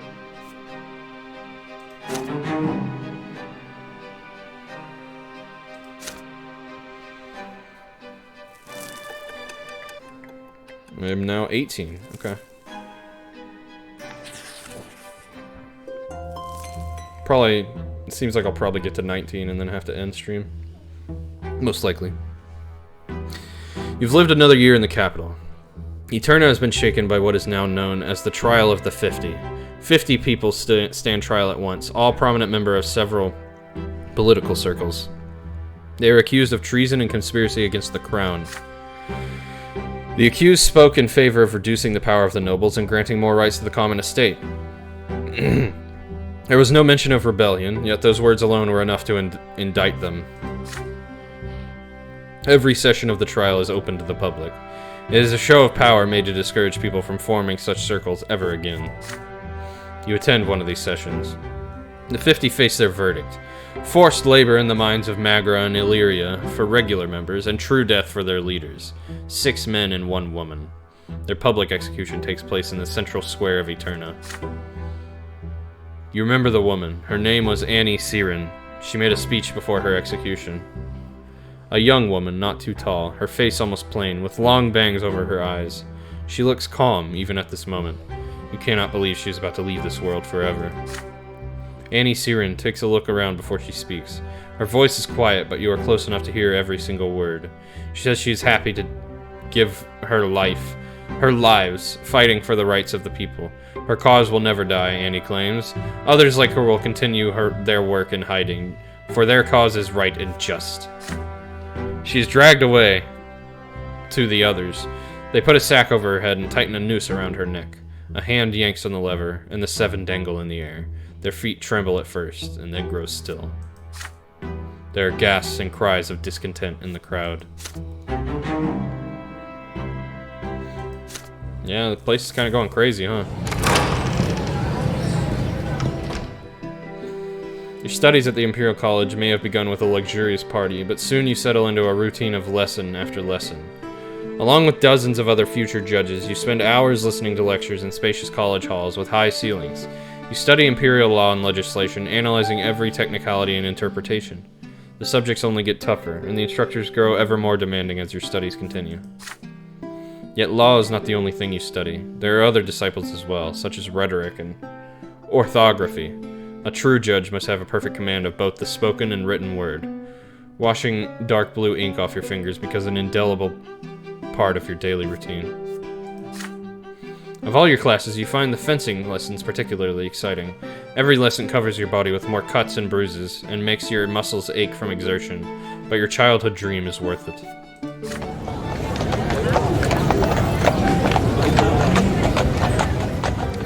Then, finally, there comes a short break in your studies, a handful of days for rest and recreation. You meet Tomas to discuss how you're going to spend this time. You're coming with me tonight. No excuses, Brante.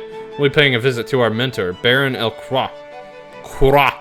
It is time you learned a thing or two about how we do things in the military. Your friend looks very cunning and pleased with himself when he says this. With a sigh, you change out of your college uniform and into your best clothes and follow him. Tomas rushes you into a 2-story house somewhere in a noble neighborhood in the capital. Its windows are open and you can hear people talking over each other.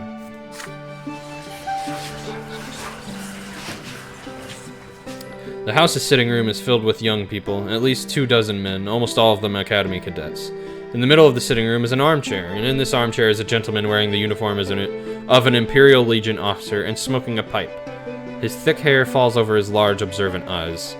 Baron El Croix welcomes the two of you with a slight nod and continues his speech while everyone listens respectfully. Gunther.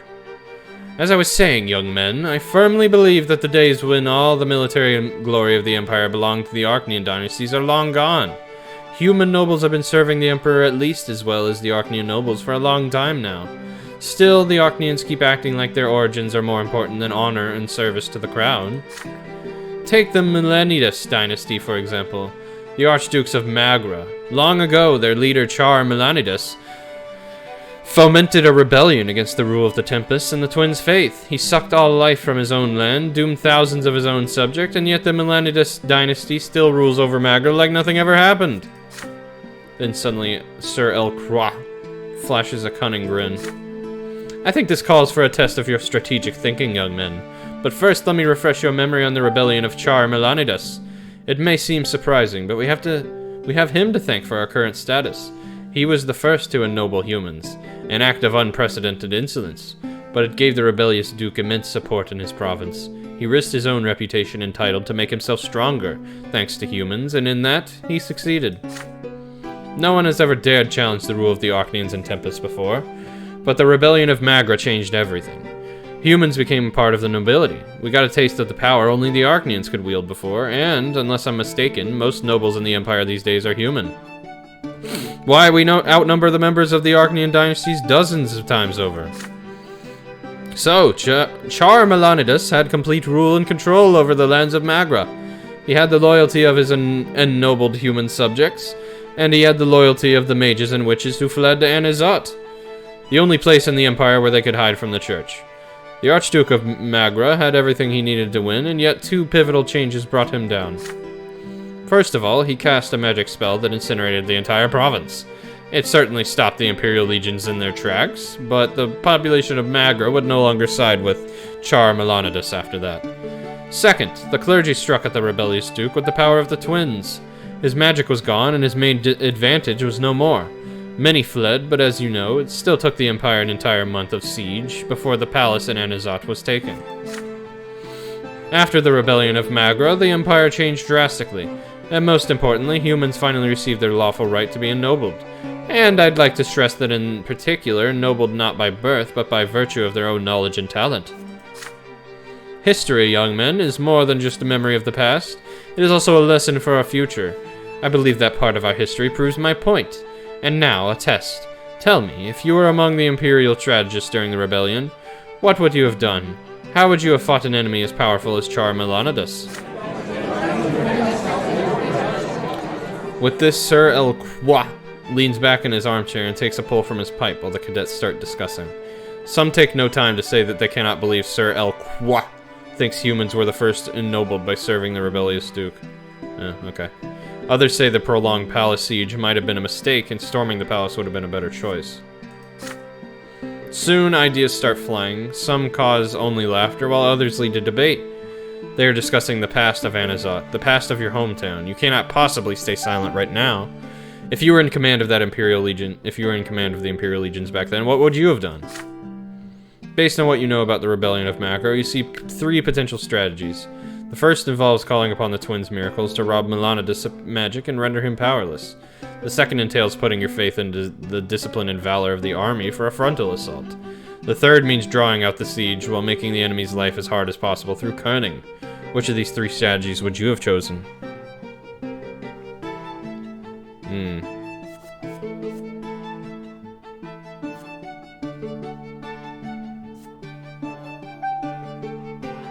I don't know. Nah. I'm gonna go for the decisive assault. You decided it's time for you to answer Sir El Kwa. You begin by stating that you hail from the city of Anazat yourself. The cornerstone of the rebellious Duke's strategy was ennobling humans, you say. This won their loyalty and formed them into a veritable army. An army loyal to its leader can achieve any feat of valor. So the Imperial Legions also ought to have relied upon the valor and unity of their soldiers. Inspire the warriors, earn their loyalty, and take the castle by storm. That is the way. Sir El Kwa looks at you, studying you attentively.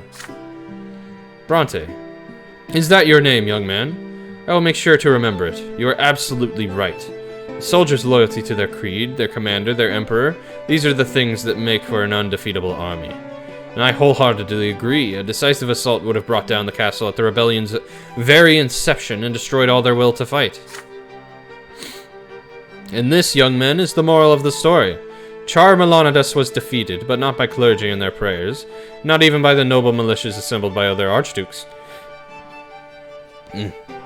He was vanquished by the Imperial Legions, a unified army with clear regulations and ranks and a clear chain of command, an army that is strong in discipline and loyalty to the Emperor. Long ago, only Ocnians had the right to wield weapons and wage war, but now humans can prove their merit and earn the same right. Humans like ourselves. And the present empire has grown even stronger thanks to its new warriors and functionaries. These days, humans can judge and rule and create. The terrors wrought by the rebellious Duke are undeniable, yet his rebellion created new possibilities for all of us, including you, young Sir Brante. He nods to you in approval, and then his eyes finally move away from you and back to the rest of the young men in the hall. After hearing him praise you, no one dares to argue with the battle-hardened officer. The evening continues. Sir El Kwa shares some of his war stories, each more astounding than the last. You join Tomas and the other cadets in sipping wine and enjoying his tales. Cool. You return to college long after midnight. You often recall Baron El Kwa's story about the rebellion of Char Melanidas after that. The rebellious Duke lost the war, and yet he brought about drastic changes for humans and the entire empire.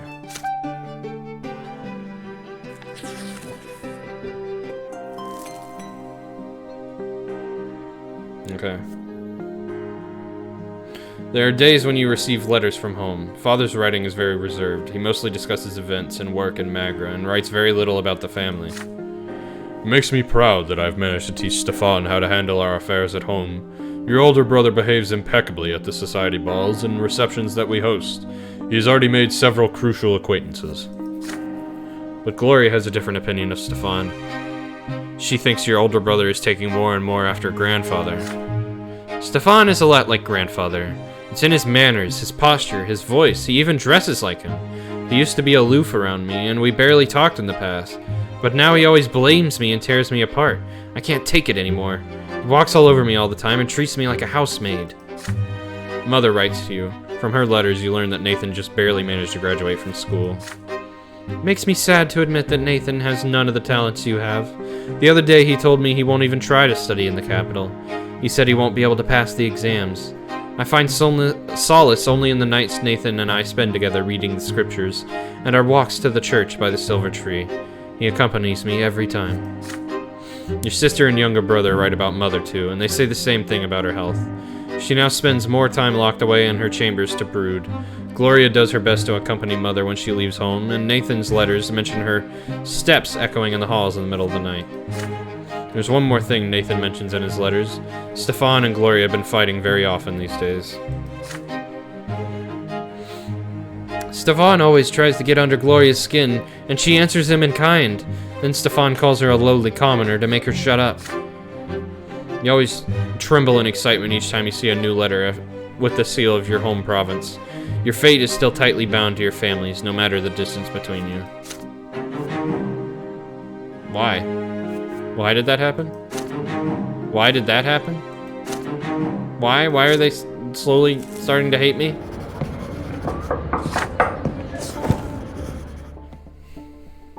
Okay, I'm gonna stop here. So we're going to pick up next... Well, okay. I might not play next week just because of things I'll talk about in my Discord. But I will pick this up next time I play with my first case.